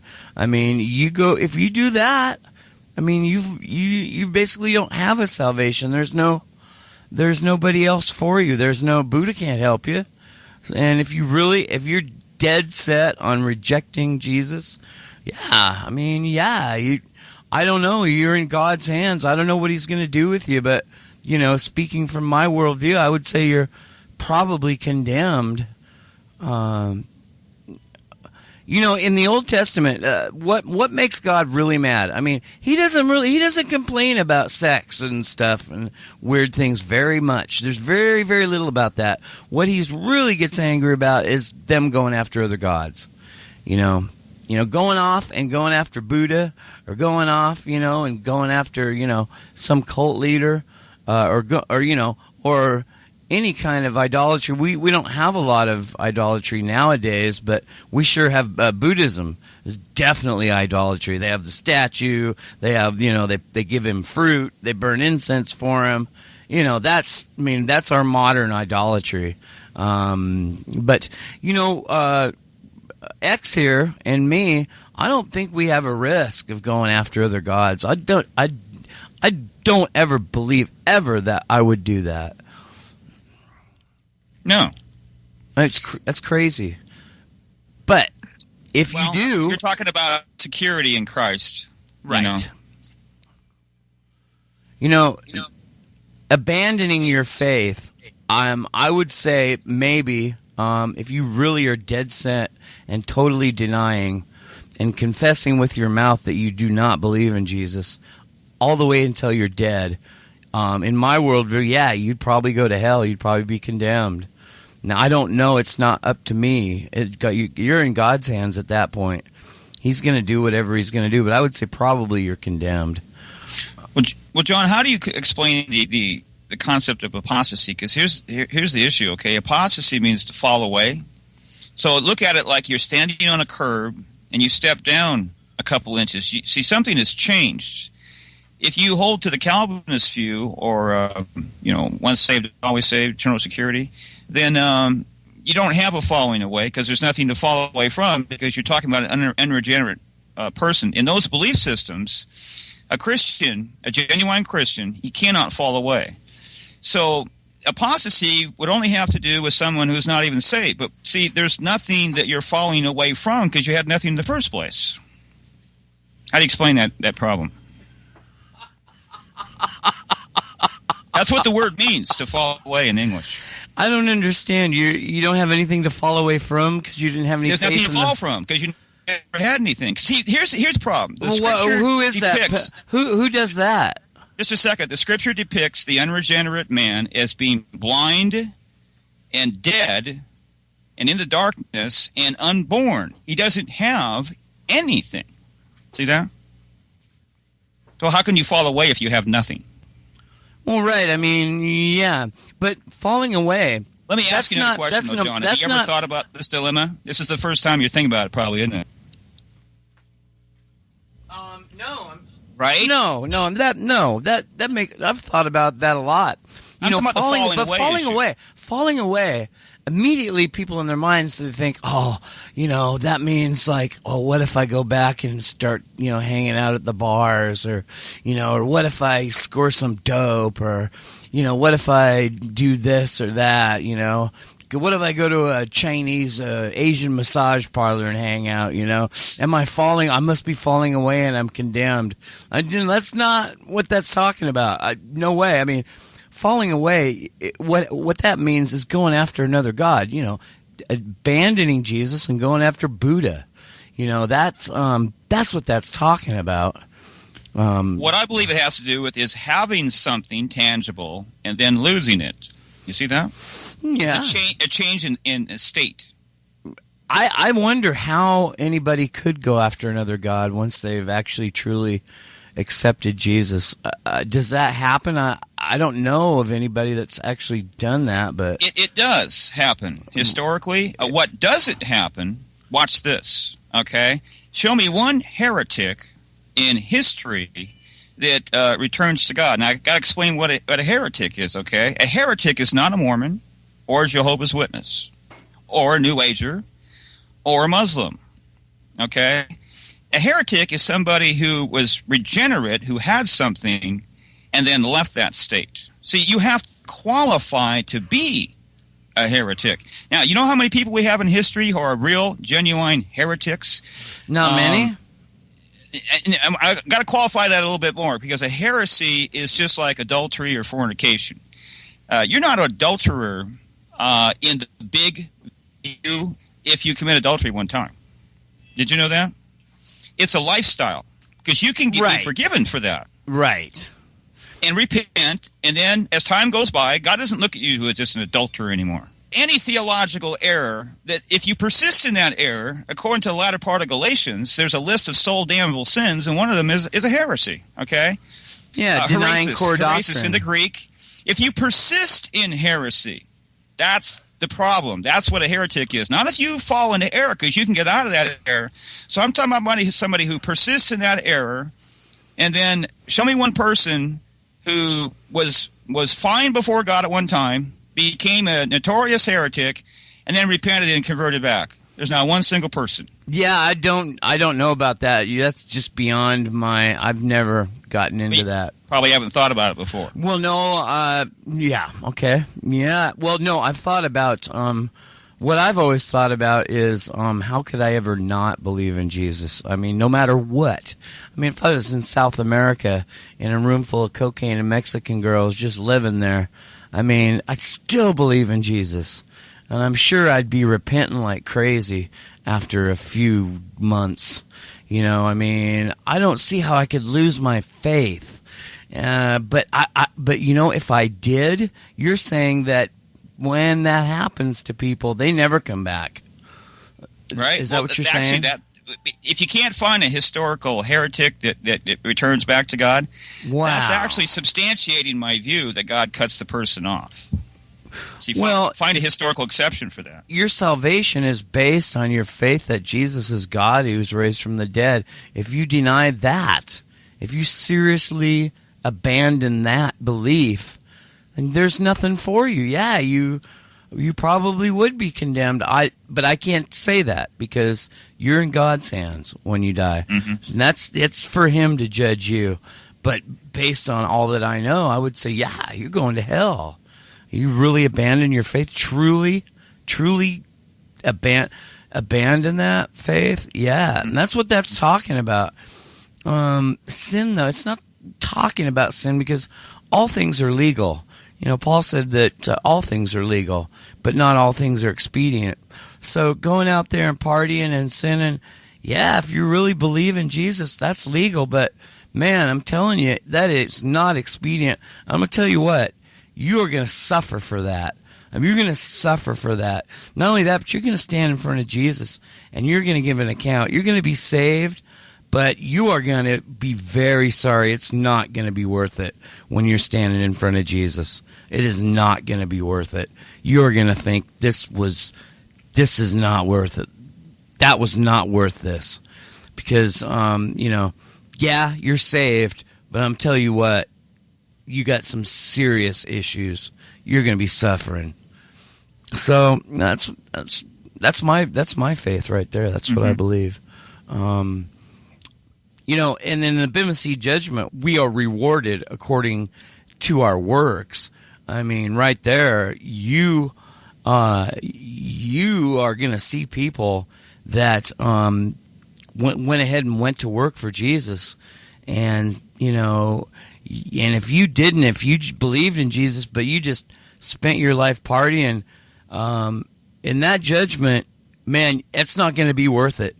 You're going to think that was not worth it. I wish I would have gone out, and tried to lead somebody to Jesus. I wish I would have fed some poor people. I wish I would have given some blankets to some cold people.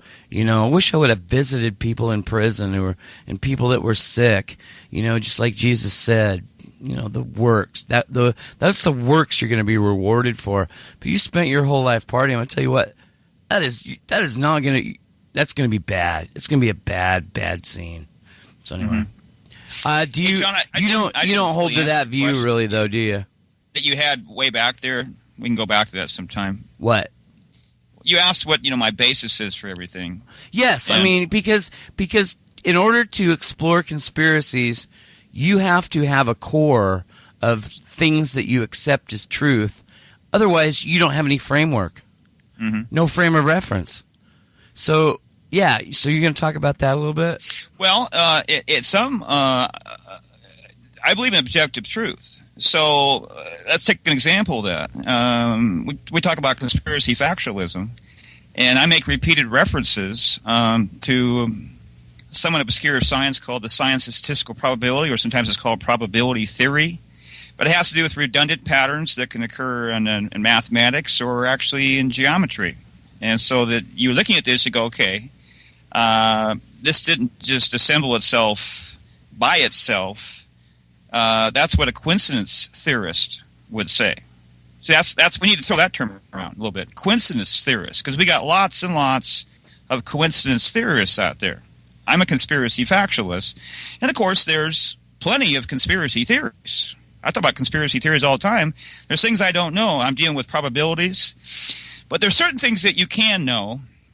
As far as anything can be known, okay, and that's an example of that. Okay, we talked about earlier how you can prove that this country is a complete hoax.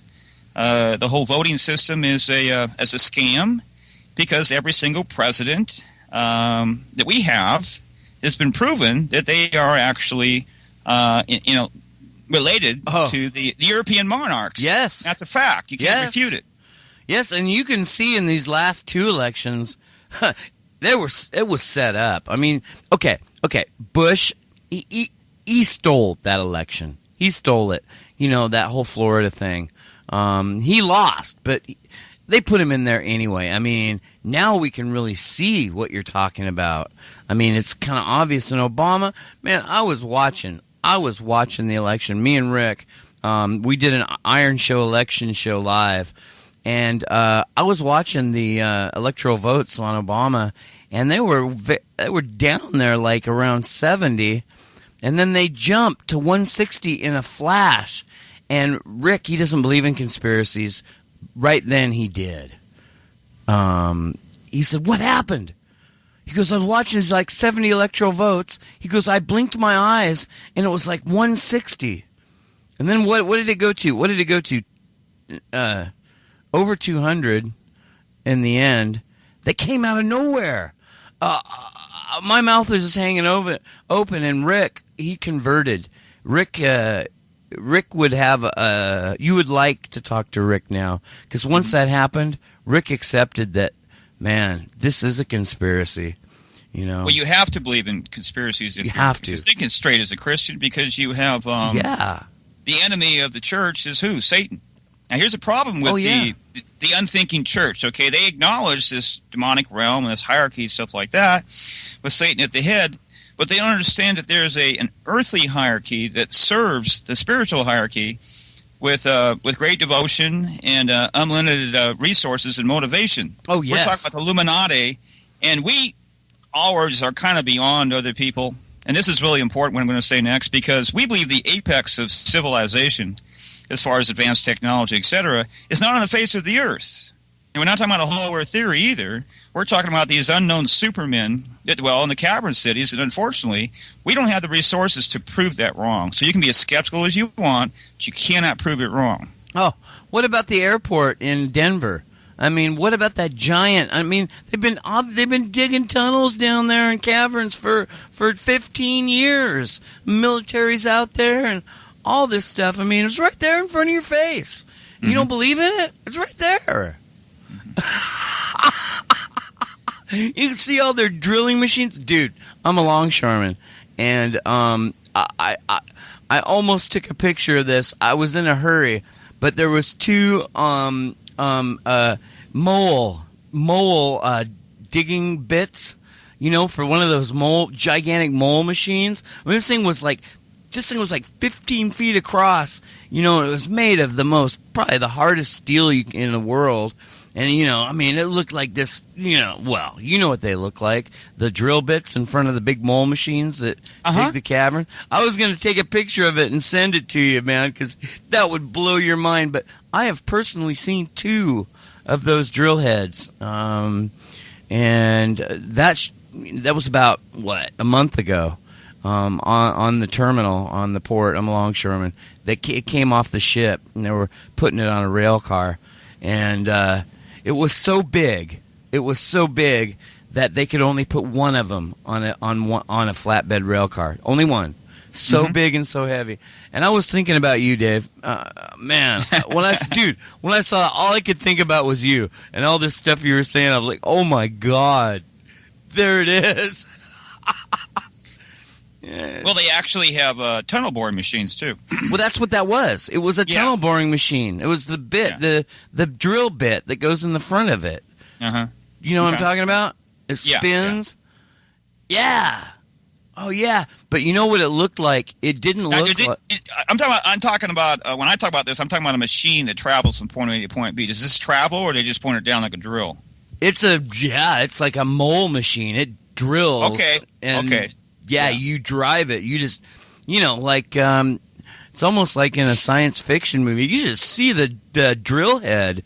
It goes right in front of the giant mole machine, and that they just drive it, and they dig the tunnels right through solid rock. And just like you're talking about. And I saw 2 of them in Oregon, and very shocking. I should have took pictures of them. But, man, I believed. When I saw those things, I believed, like, everything you're saying about the underground caverns. And what about the Denver airport? I mean, have you ever looked at that?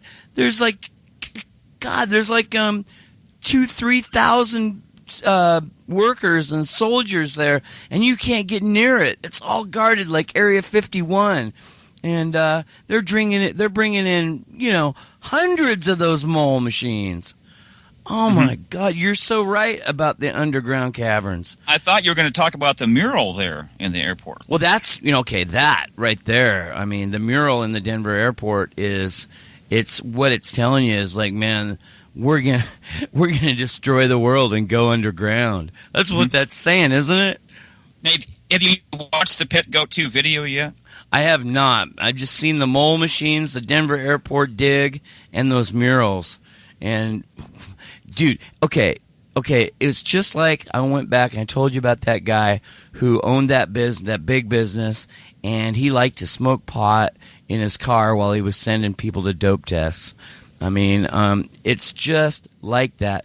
It's so obvious now, this giant conspiracy. Now they want us to know. See? Now they want us to know. That's the pleasure. That's the evil pleasure. Because they get us to the point where we can't do anything about it, then they want us to know. There's a great book out on their subject. It's pretty authoritative I believe it's called Underground Bases and Tunnels by Richard Sauder. He has been a guest, Sauder. He has been a guest on Coast to Coast. Oh, yeah. In fact, a repeated I've heard guest.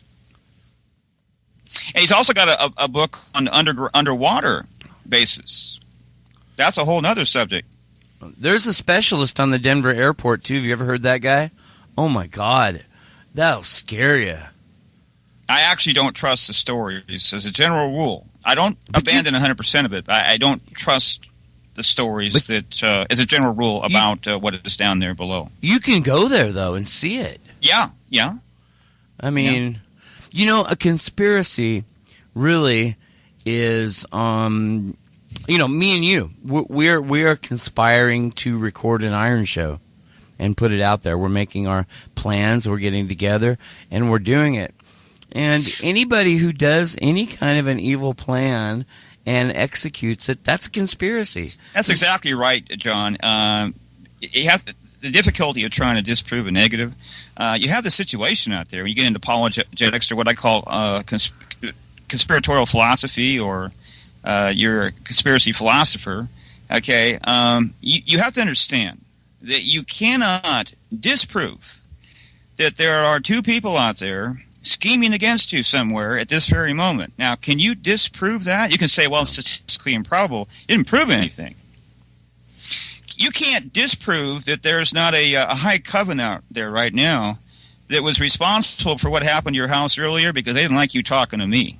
Unfortunately, you can't disprove that. You go, well, it's probably extremely unlikely. I'm just trying to illustrate how you prove something, and you come to realization, well, I can't actually disprove that, but I'll just believe it anyway because I think it's improbable. Now, there's some things that you can basically disprove because of the unlikelihood. Let's take an example. So you got a perfectly barren planet, just to illustrate a point, and you have a watch on that planet, or a Boeing 747. Now, an atheist is going to have to say, believe it or not, this is the absurdity of atheism, that given enough time, John, that watch and that Boeing 747 can assemble itself. That's how absurd their whole belief system is. And that requires faith to believe that. But we know that there was a watchmaker and call it Boeing, okay? Because we don't have any evidence in our external reality that anything like this ever happened. It's just a radical theory. But see, when things are too statistically improbable, then we put the stamp on it and we call that a fact. In other areas, you have to use caution because even though it appears to be extremely unlikely, it still could theoretically happen. Could a watch assemble itself theoretically? No. There's no external evidence at all. There's a big fat zip. Another example of that. I agree. I believe the Illuminati is covering something up about bloodlines, okay?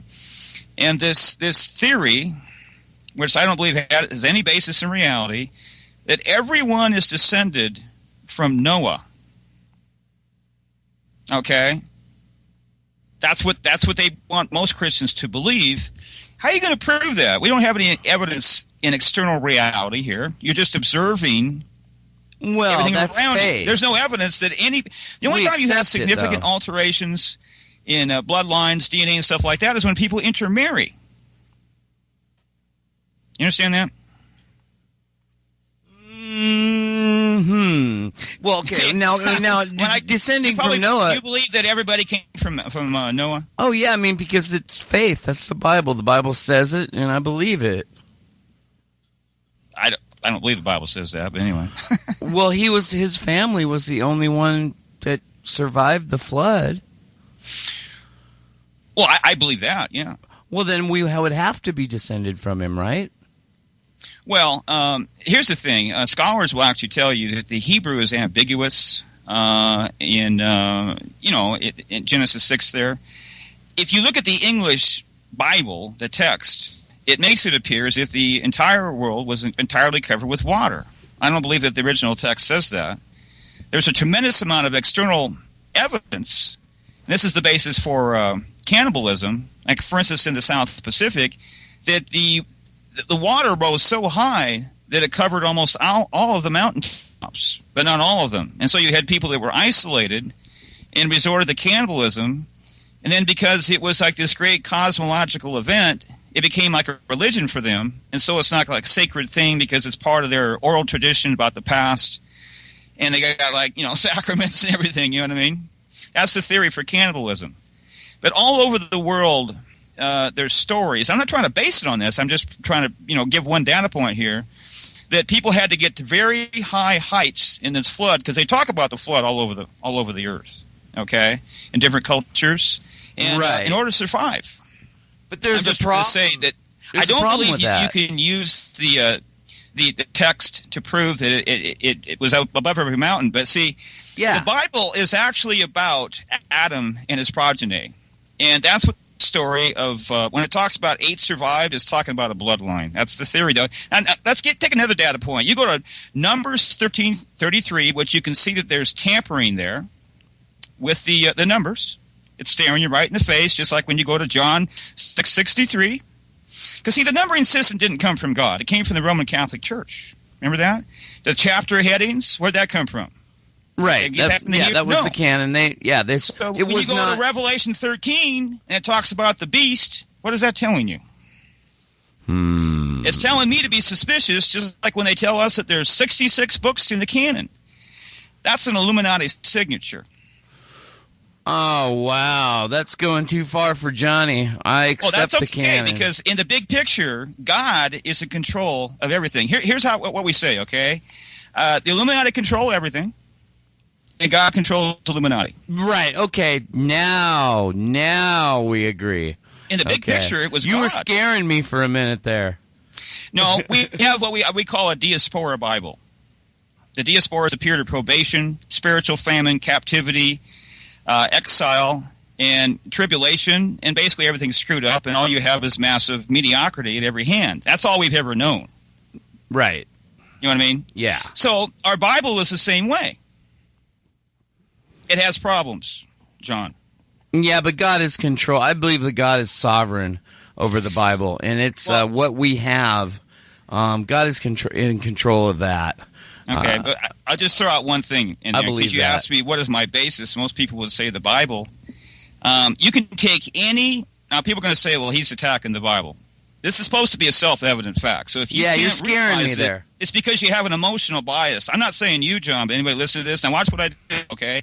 You can take any text in Scripture, and you can't prove or disprove that a single word in there was altered. How are you going to do that? There's another thing you can't do. People say, well, if only we had the original manuscripts. If you had the original manuscripts in the Epistle of Paul, you could not prove that it was, even if it was signed by him. How could you prove that? And that's where we come to extra-biblical revelation. I would say by extra-biblical revelation that God is sovereign over the Word. The Bible as we have it, God is ultimately responsible for that. And he's not going to hold us accountable for things that we don't know. If there was something removed or something changed, and it changed our system of belief, God is not going to hold us accountable for that. He's going to hold us accountable for what we have now in our Bibles. I believe that. See, when we had a God-ordained theocracy, we had protection. How about the word protection? And whether you believe this cataclysm or not, I believe, and people need to refute this, okay, that God actually appointed the Illuminati to rule over us covertly. It's different than before, okay? And they've been doing that ever since. And this has to do with the divine right to rule. When they refer to their divine right to rule, they're actually telling the truth. I agree with them. And the divinity they're referring to is actually what we call Yahweh. They know this, but they also know it's not forever. It's going to come to an end. Okay, so after this, God judged and destroyed this God-ordained theocracy and destroyed the temple, destroyed the priesthood. That was a radical judgment from God. Guess what? You don't have protection of the text like you used to have. stop and think about this. Now, people just assume that, well, God wouldn't allow that. You have to understand, one, we talk about self-evident facts, okay? And it's a provable fact that what we call the New Testament has more, way more textual variance than the older Hebrew manuscript. So you have to ask yourself, okay, why? One theory is that God values it less, and therefore he didn't protect it as sufficiently. But one thing we know for sure, he did not protect it equally with the older Hebrew text. That's a fact. The only people who don't know that have never heard that there are simply more textual variants. Okay, but it holds up mathematically and thematically. The New Testament and the Old Testament is perfectly thematically, and I'm talking about when there's only two languages in the world that used all their letters for numbers. That's Hebrew and Greek. And you can turn the Bible into numbers, and it turns into – I'm not talking about Bible code. I'm not talking about some far-out, mystical stuff. I'm talking about mathematics. You can turn the whole Bible into numbers, and it's the only two languages in the world. And what you get there is a gigantic, like Strong's exhaustive concordance, and you get cross references between the New and Old Testament, and thematically, mathematically, it works perfectly. So that's proof to me that what we have is sufficient for our doctrine. And, and that mathematically and scientifically, that proves that the New Testament is valid and the Old Testament is valid and under God's sovereign control. I firmly believe that. Against the New Testament, the Greek text, I do believe in Aramaic primacy, though. That's another issue. But my understanding is that the so-called New Testament doesn't have that. Only the Hebrew does. We're talking about biblical numerics. There's different terminology. Oh, no, it does. I distinguish between biblical numerics and biblical numerology. Those two different things. Okay? Right. And they had nothing to do with the Bible code. You know what a Bible code is? No. The Bible code is in only one translation, and that's the King James Bible. Most people don't know that. That's a fact. So that code is either from God or it's not. And who do you think that code would be in Dave's conspiratorial mind if it's not from God? It would be from the devil. The Illuminati.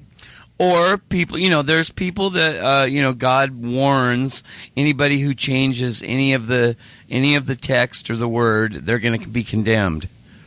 If you think I'm attacking the King James Bible, I will make the statement that the King James Bible, without question, is the Bible that God has used to direct and redeem human souls more than any other Bible in the history of Christianity. Thank you. The problem is it also has an Illuminati Bible code. Because the King James Bible is a microcosmic example of basically everything in the diaspora. You always have mediocrity and a mixture of light and dark.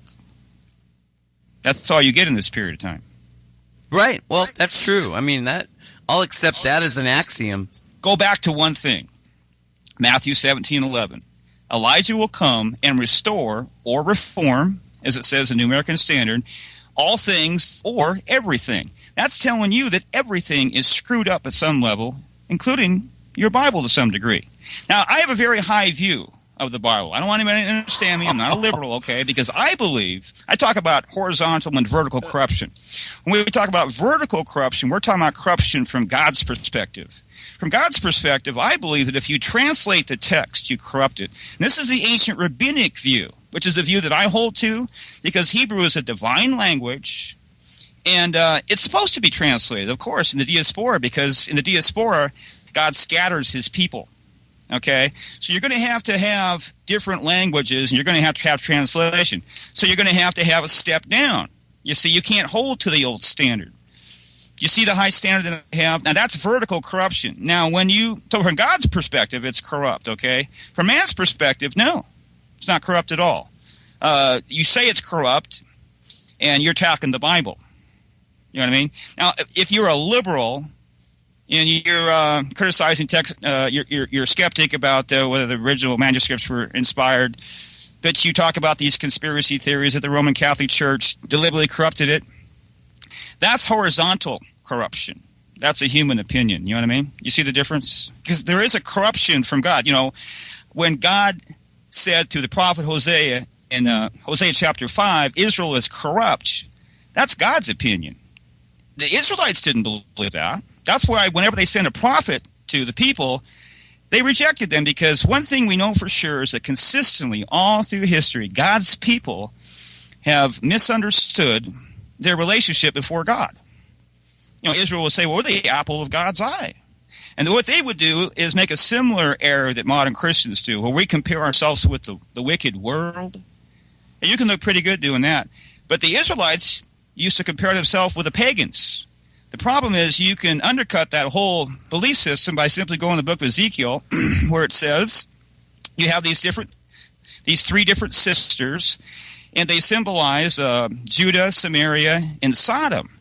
It actually says there that basically, in a nutshell, that Judah was not only more wicked than Samaria, which would be extremely problematic to a Jewish or Judean mind, okay? But they're actually more wicked than Sodom. It's right in your Bible. Wow. Yeah, I it has mean, to do with the issue of responsibility. Jesus said, unto whom much is given, much is required. You know, Rabbi Mike told me, we were in a discussion, and there was a lot of people that were putting down Israel and in the fringe community, and exposing all the dirty deeds they've done and how wicked they are. And I told Rabbi Mike, I said, that's probably all true. Maybe Israel is doing a bunch of wicked things, and they are wicked. But have you ever read the book of Judges? I mean, it's nothing. That's nothing. Their modern stuff they're doing, it's nothing compared to what they were doing in the book of Judges. And God forgave them and rescued them. I think it's 13 times. And Rabbi Mike said, the Jews believe that they're the worst people in the world. But and God chose them because they're the weakest, and that's what Rabbi Mike told me, and I was that sounds like rabbinic piety to me. I'm not quite buying into that one. Well, he was. But I mean, the Jews are God's chosen people, and they're God's children. He chose that nation, but Rabbi Mike said that he chose them because they were the weakest, the most sinful people. And you know what? What it all comes down to, and what I told Rabbi Mike is, I said none of that matters because God chose them. So none of that matters. They're not the children of God because they're good people. They're the children of God because He chose them. He adopted them. They're His people, and that's the ultimate. That's the ultimate statement, and answer for everything that Israel has done and will do. They're still God's people, and now we've been adopted. We've been grafted into that vine, so we are by adoption Israel, just because of the grafting. Now you can't say that America is actually Israel, like the what do you call British Israelite theory? Yeah, British Israelite theory, and replacement theology goes there too. Replacement theology claims that, in my understanding, that the Christians are actually the children of Israel now. I got to say something about that. I actually believe that the Illuminati loves bad terminology, and that's not a scholarly term. Scholars don't use that term. And I actually believe that term was created by the Illuminati to cause confusion. What term? But go ahead. Replacement theology. Oh, okay. Yeah, I mean, what I mean, I don't like to use it. I never do use it. And I actually have a recording with you on our audio where you asked me something, and I actually misunderstood you. Even though it was just the audio. I couldn't hear you because it was muffled or something like that. Oh. And I think I said the wrong answer when you asked me. I have to say, John, that my theology is in a state of flux. Augustine wrote a book before he died called The Retractions. Yeah. Without question, whatever you think about St. Augustine, he is the most influential theologian in the history of Christianity. Okay? Yeah, I have problems with him. In this book, Retractions, he retracted all of his errors. And if you're really thinking your system is supposed to be changing and adapting until the day you die. Yes. And so yes. I have made a radical change. Yes. When you last talked to me, I believe that I held to the Calvinist view, and I was very staunch about this. In fact, I just talked about it last night in the podcast. If you listen to the early podcasts, I'm referring to Galatians 6:16 several times, saying we are the Israel of God. That's the basis for the quote-unquote church, which is not technically a biblical term, is what we call spiritual Israel. Yeah, we have been grafted into the vine. I don't believe that anymore. Well, we have, though. Paul said we've been grafted into the vine. We're adopted. Well, I don't know if we want to go into that because it's complex. You kind of have to stay on. See, if we don't stay on a subject, the problem is I don't get enough. I don't get the opportunity to produce enough evidence, so it looks like a bunch of half-baked ideas. You know what I mean? But there's a reason why and you I'm go moving everywhere. Away from That's the what's so great about you. I now am in between the dispensationalists and what's called covenant theology. That's what they call it. Oh, me too. Me too. I'm covenant theology, totally. Now, see, there always has been a middle ground.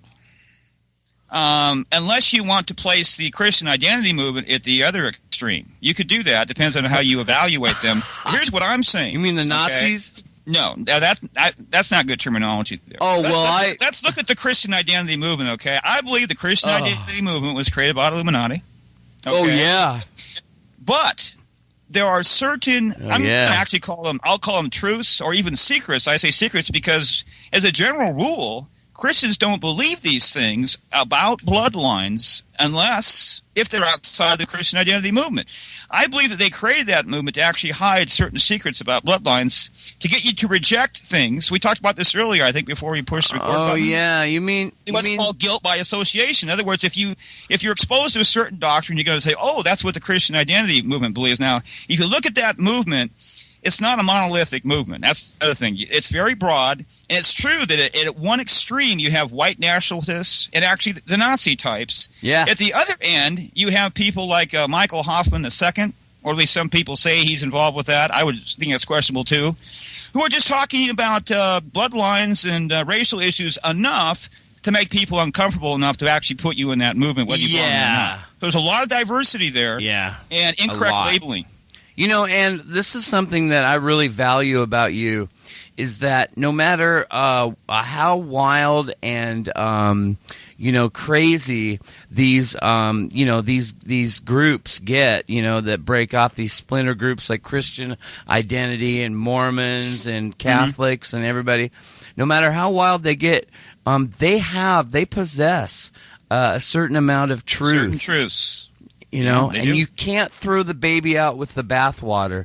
And that's what I value about you. You're one of the only people that I've ever met that feel the same way I do, that you can glean truth. As long as you have a good, solid base, you can go and glean truth from all these weird, because they have some things right. Mm-hmm. I mean, like the British Israelites. I mean, that is a valid idea. I don't know if it's true, but they may have that right. That that the children of Israel, the diaspora, they settled in Europe, and for all we know, they could be right. I mean, some of the tribes. You can't actually disprove that the tribe of Dan, which is not in the list of tribes there, and because Revelation 7 is telling you it's an apostate tribe. That's why Levi is there instead. Then when you go to Ezekiel 48, Dan is replaced and Levi is gone. Yeah. Anyway, you can't disprove that the apostate tribe of Dan didn't migrate, and that somebody, I would say it's Illuminati, because that's where our names come from, the whole English language and everything else, along with all the historical dates, that the Danube River and Denmark itself was actually named after the tribe of Dan. You can be skeptical, but you can't actually disprove that. And I don't believe you could absolutely prove it either. Because I used to believe it. Yeah. Now I'm skeptical. The Illuminati might have done that. I don't know. I hold that as a real possibility, though, that the tribe of Dan and Israel is scattered throughout the nations. So I believe that the tribe of Dan and probably several other tribes migrated to Europe and could have become the Vikings or the Germanic tribes or the British tribes. That's possible. and then all migrated to America, so that there are more children of Israel, in America and Europe than we could probably possibly imagine. I think I'll tell you that's something possible. you haven't heard before. Eric did research on this, and I'm not saying I believe this, and you cannot prove this. Yeah, me either. But if you ignore your Norse traditions, and they're not reliable, because everything is corrupted, okay, or potentially could be. So how do you absolutely prove anything? But they actually they had the cosmology I'm talking about, okay, and they believe that. Well, they actually say that they sailed from this Western paradise that I mentioned earlier and landed in what they called Middle Earth. They call that Midgard. You see that? Yeah, I remember that. Yeah. And at the time before the Cataclysm, you could actually travel across Antarctica. There was no ice there. Okay, but then after the Cataclysm, you couldn't get back, so you were stuck on Midgard. And that sounds utterly fantastic to people. You know what I mean? Let's look at one thing. Not to Thor me. Heyerdahl. You ever heard of him? Well, I'd just like to say, just right off the bat, that doesn't sound weird to me, because there is something going on with Antarctica. There is something buried there. There is something buried there. I'd like to try to fit that into my worldview, and I think you've done it. But I'm going off on another rabbit trail. And get back to what you're talking about. Thor Heyerdahl, he I believe he's Norwegian. He created basically a glorified raft, and he sailed across the Pacific Ocean. The name of the raft was called the Kon-Tiki. Yeah. And Yeah. Okay. Well, anyway, he actually believed that the Norsemen were contemporaries of Christ. Before he died, he was finding a lot of redundant evidence that he believed proved this. And this is confirming this radically restructured chronology that I talk about. We actually have a phantom millennium. See, if you shave 1,000 years off, you've got the Vikings as being contemporaneous with Jesus. That's basically what he was trying to say. Oh, I mean, my great grandpa, King Frosty in 200 BC of Svenland, they were Norse. That's 200 years before Jesus. I think it's perfectly reasonable that they were around Jesus. I mean, the Norse traveled everywhere. There could have been a whole lot of them there in Jerusalem and around where Jesus was hanging out. He probably hung out with a lot of them. Is that what you're saying? Well, the reason I'm saying that raising that possibility is if what I'm saying is true, that they actually sailed from the Western paradise, which is significantly inferior to the Eastern paradise, they would have had to have been there before the Cataclysm, because you can't get there after the Cataclysm. You have to get there before. But if you have a truncated chronology, then it becomes feasibly possible. Although that's utterly fantastic. You've got so many elements there that are completely and utterly foreign to the Western mind. You got to understand, in other cultures, they don't have our cosmology. Did you know that the Muslims are geocentric, John? Right. And you can look at religions in the East. Here we go. Like the Jainists, okay? They laugh at Western science. They don't pay attention to it whatsoever. No. They've got their own cosmology. Right. They don't care what we say. No. They're not paying attention. Nope. This is what, and see, here's the number one thing you have to understand. Isn't it true that both pastors and Christians are not looking at alternatives? Okay? No. We're being, this cosmology that we have is being foisted upon us. And we're not looking at the biblical cosmology as an alternative. We don't even accept. We just accept what we're told. You got to understand now, when you go to a large, Christian school or something like that, and you look at their science curriculum, they're going to tell you that evolution is false. And you'll believe that, okay? But then you're going to believe every single thing they tell you, pretty much along the line, about science without any critical thinking whatsoever. And I'm saying... And Eric is saying, because he handles the science, this is nothing but quackery. It has no basis in reality whatsoever. Nothing. For instance, in the ancient world, everybody believed that the stars were small, and they were small enough to actually fall to Earth, and that's why I take that passage literally there in Revelation 6. Whether people have to spiritualize it because it doesn't fit into their worldview, which we got from where? The Illuminati.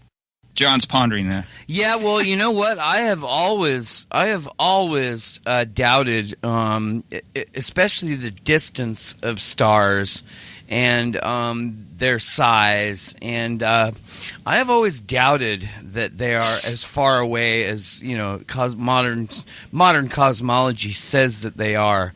Light years. I really think just from a practical and reasonable common sense perspective that we could not see a star that was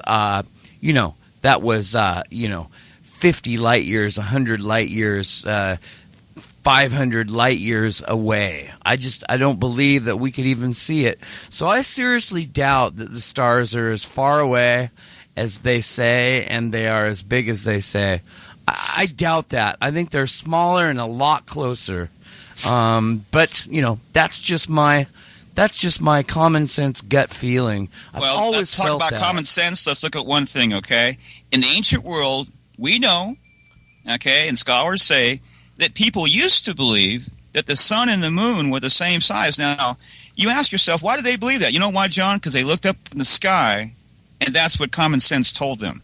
We don't believe that anymore because we believe what we're told, that they're radically different in size and distance. Let's stop and think about that. Digest that for a little bit.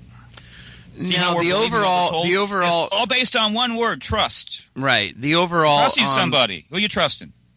The overall view that Dave is actually talking about is a complete doubt of science, and he believes that it's all controlled by the Illuminati, and we should question everything that we're told from the science community.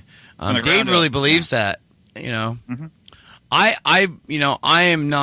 I'm not like Dave, but I definitely do doubt a good deal of it. I do. I can raise doubt in people's minds. Let me go back and say something about conspiracy theories and proving things. I didn't really wrap this up. You're talking about Rick, and I talked about how every object that you see with your visible eyes has to do with the subject conspiracy. The basis for that is Crowleyan photography, which is real, which is because everything is electromagnetic and has electromagnetic field, it's actually photographable. Most Christians don't know this. This is an example of knowledge, John. I mean, New Agers talk redundantly about Crowleyan photography, almost to the point where it's nauseating. Like they're always talking about the word consciousness over and over and over again. Christians have never even heard of Crowleyan photography. Oh, I have. I've looked at countless pictures of Crowleyan photography. Mm-hmm. I grew up with that. My grandma was into all kinds of far out things and concepts, and I've probably seen 500 pictures of Crowleyan photography. And for anybody, look it up. I really think that it's just actual, plain old science. Real science. This is genuine science, right? I believe that. I mean, okay, for those who don't know about Crowleyan photography, they subject something to a magnetic field and take a photo of it, and what it does, I mean, the result of it, they'll take a leaf and they'll rip half of it off. They'll rip like a maple leaf. I've seen a lot of maple leaves photographed with Crowleyan photography. They'll take a maple leaf and they'll take a picture of it, right? Then they'll rip the top half of it off and they'll take another picture, and you can still see the whole leaf. You can see it's a lighter and faded, the part that's missing, but that that pattern, that holograph, that force field of that leaf is still there, the whole thing. You can see the veins and everything, and it's not even there. The field of it is there. There's a there's a force field a design. You can see the original design of the leaf. It's still, I mean, people, go, oh, it's all mystic and it's like it's aura. I think it's just plain old regular science. That's also true for missing limbs. Yes, they've taken fingers that have been cut off, and you can see the whole finger. Yeah, the part that's cut off is faded, but you can still see it. It's right there. And it's just, I mean, if I've seen so many Crowleyan photography pictures that I'm a believer. I mean, I believe that there's a design in space-time of everything. And once it's gone, the design is still there. The pattern, the framework, is still there. And so I don't know how you could incorporate that into a worldview. But, I mean, God obviously is in control of all that design. He's holding all that together. Well, what I'm saying is our worldview is given to us by the Illuminati. It's foisted upon us. And so they are lying to us at some level about virtually every single object that you see through the course of your life. They're not telling you that every object actually has electromagnetic field, and with the human body, scientists call it an auric field. New Agers call it an aura. Now, because of all our programming directed at Christians, the Illuminati has created all these trigger words, and you're supposed to have the appropriate response when you hear your trigger word. If you hear the word aura, you're supposed to freak out. Yeah, that's programmed into Christian worldview. That's simplistic aura, thinking. Yeah, you hear aura, you think New Age, you think all this wacky stuff that is the devil. It's the devil, my friend. Well, most of it is. But the problem, you see, is the whole subject of new science largely gets thrust into the New Age movement for some strange reason. I believe it's by deliberate design. To keep it away from who?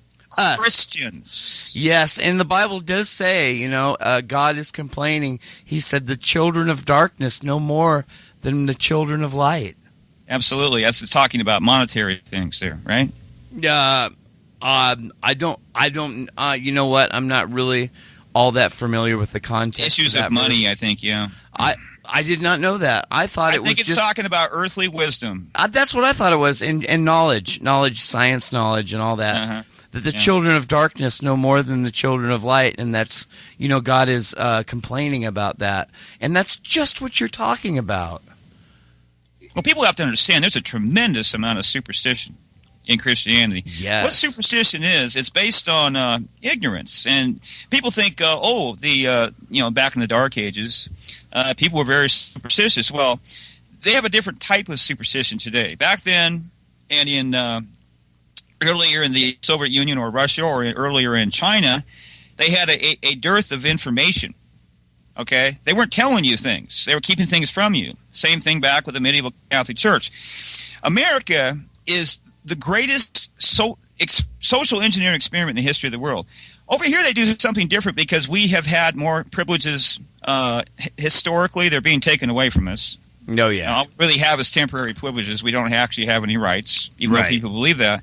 But what they're doing here is the opposite. They're giving us a deluge of information, which is largely propaganda. See, the average person, it's a fact, they don't even have enough time to go and sift through it. You're really at the mercy of God, where God is going to help one person more than the other, because the Bible talks about a measure of grace. Not every person has the same measure of grace. Esau did not have the same measure of grace as Jacob. I hope I got a measure of grace, a good, healthy dose. But, John, we're told that we're created equal. Yes.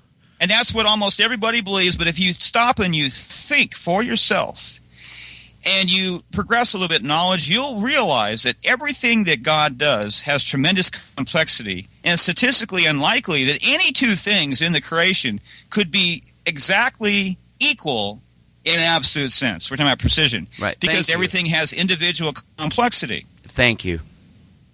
We don't talk about that in Dumb Church, do we? Well, yeah, and I remember me and Rick, my co-host, he's not here. I love you, Rick. He believes that everybody is equal, and I believe the opposite. I believe that there's people that God loves more than other people. We're trying to say that John the Beloved was on the same level as Judas? Yeah, or me. I don't think so. The angel Gabriel approached Daniel and said, you one who is beloved of God. And and God thinks I'm just as cool as Paul? I don't think so. You see, Paul actually received more grace than you, Johnny. Oh, you know yeah, why? baby. Because he needed it. Oh, yeah. Paul was one of the greatest criminals in human history. Oh, yes. Because he was right under the covenant. He knew the Torah. He lived the Torah. And yet he had rejected the Messiah and his work and his followers because he was blind as a bat. Oh, he was And then God poured out, you could theorize he poured out more grace on him than anybody. Oh, That's my why God. he referred to himself as the greatest of sinners. Right, he called himself the chief of sinners, and that was no lie. He was a Christian hunter. That was his job. You could make a case, John, that he actually was. He was a Christian hunter. And and it's easy to see why he thought he was the chief of sinners. And you know why God saved him? Not because of sympathy for the creature. Because you have the concept of what's called it's like a trophy, okay, of grace, where God pardons a criminal in order to glorify himself. Yes. That's what he was doing with the Apostle Paul. Yeah, because I firmly believe that God's mercy is his greatest glory. I've never heard anyone say that, so I'm pondering it. Yeah, I really believe that. I really believe that, that God's mercy is his glory. And you can see that over and over and over again. I've been traveling in that for about a year and a half now, and I just see it more and more and more as I go through the scriptures. I go through the whole Bible every year. I go through it once a year, and I'm really seeing that. My brain is processing that now. What you're talking about, you're using like layman terminology. Glory, when you say glory, the theologian says attributes, okay? Now, I believe that all of God's attributes are open-ended. In other words, you can't say, well, God can only love this much. Would you agree with me? Say that again. I'm sorry, I missed the last part. All of God's attributes are open-ended. For instance, if you take example of love, God's love, you can't set a standard and say God only loves this much. See what I mean by open-ended? Right. They're infinite. Yeah, not only that, but, God says that my thoughts are not your thoughts. And he says that my thoughts are as far above your thoughts as the clouds are above the grass. Now, what I'm saying, John, is that all of his attributes are open-ended. Probably. Okay, so therefore, I would not come out and say that one of his attributes is greater than the other. To me, that's nonsensical. I'm not smart enough to make that decision anyway. Yeah. Myself, I mean, think about it. I mean, it's like I'm not qualified even to say something like that myself. What's funny is you can see that I'm kind of a logical thinker, and I'm apparently believing in all kinds of apparent absurdities that you don't even hear about before. And we actually have a term for this. We call it extreme reality. We say that the Illuminati has defined what is normal. And so if you take the truth and compare it to their normal, it appears to be extreme. And therefore, you become an extremist. And I'm saying that all this happened by deliberate design and forethought. Oh, yeah. Oh, yeah. Okay? Oh, yeah. We have a secondary name for our show. I say it every once in a while. I say otherwise known as the Extreme Reality Show, where we talk about extreme truths in the cult of society. Because that's what this society is. It's a great big cult. We're coming to the 2-hour mark. We're into 2:12 here, and I would like to ask you. I mean, we're going to probably wrap it up pretty soon here.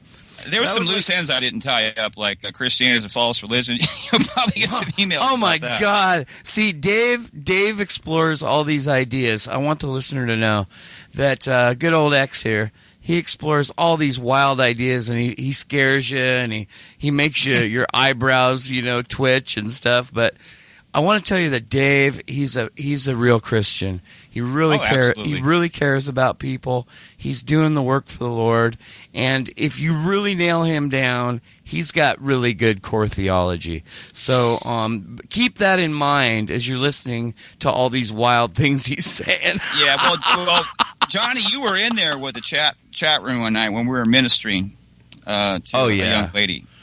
Dave, you're one of the best Christians I know as far as being a real Christian, helping people and being there and serving the Lord.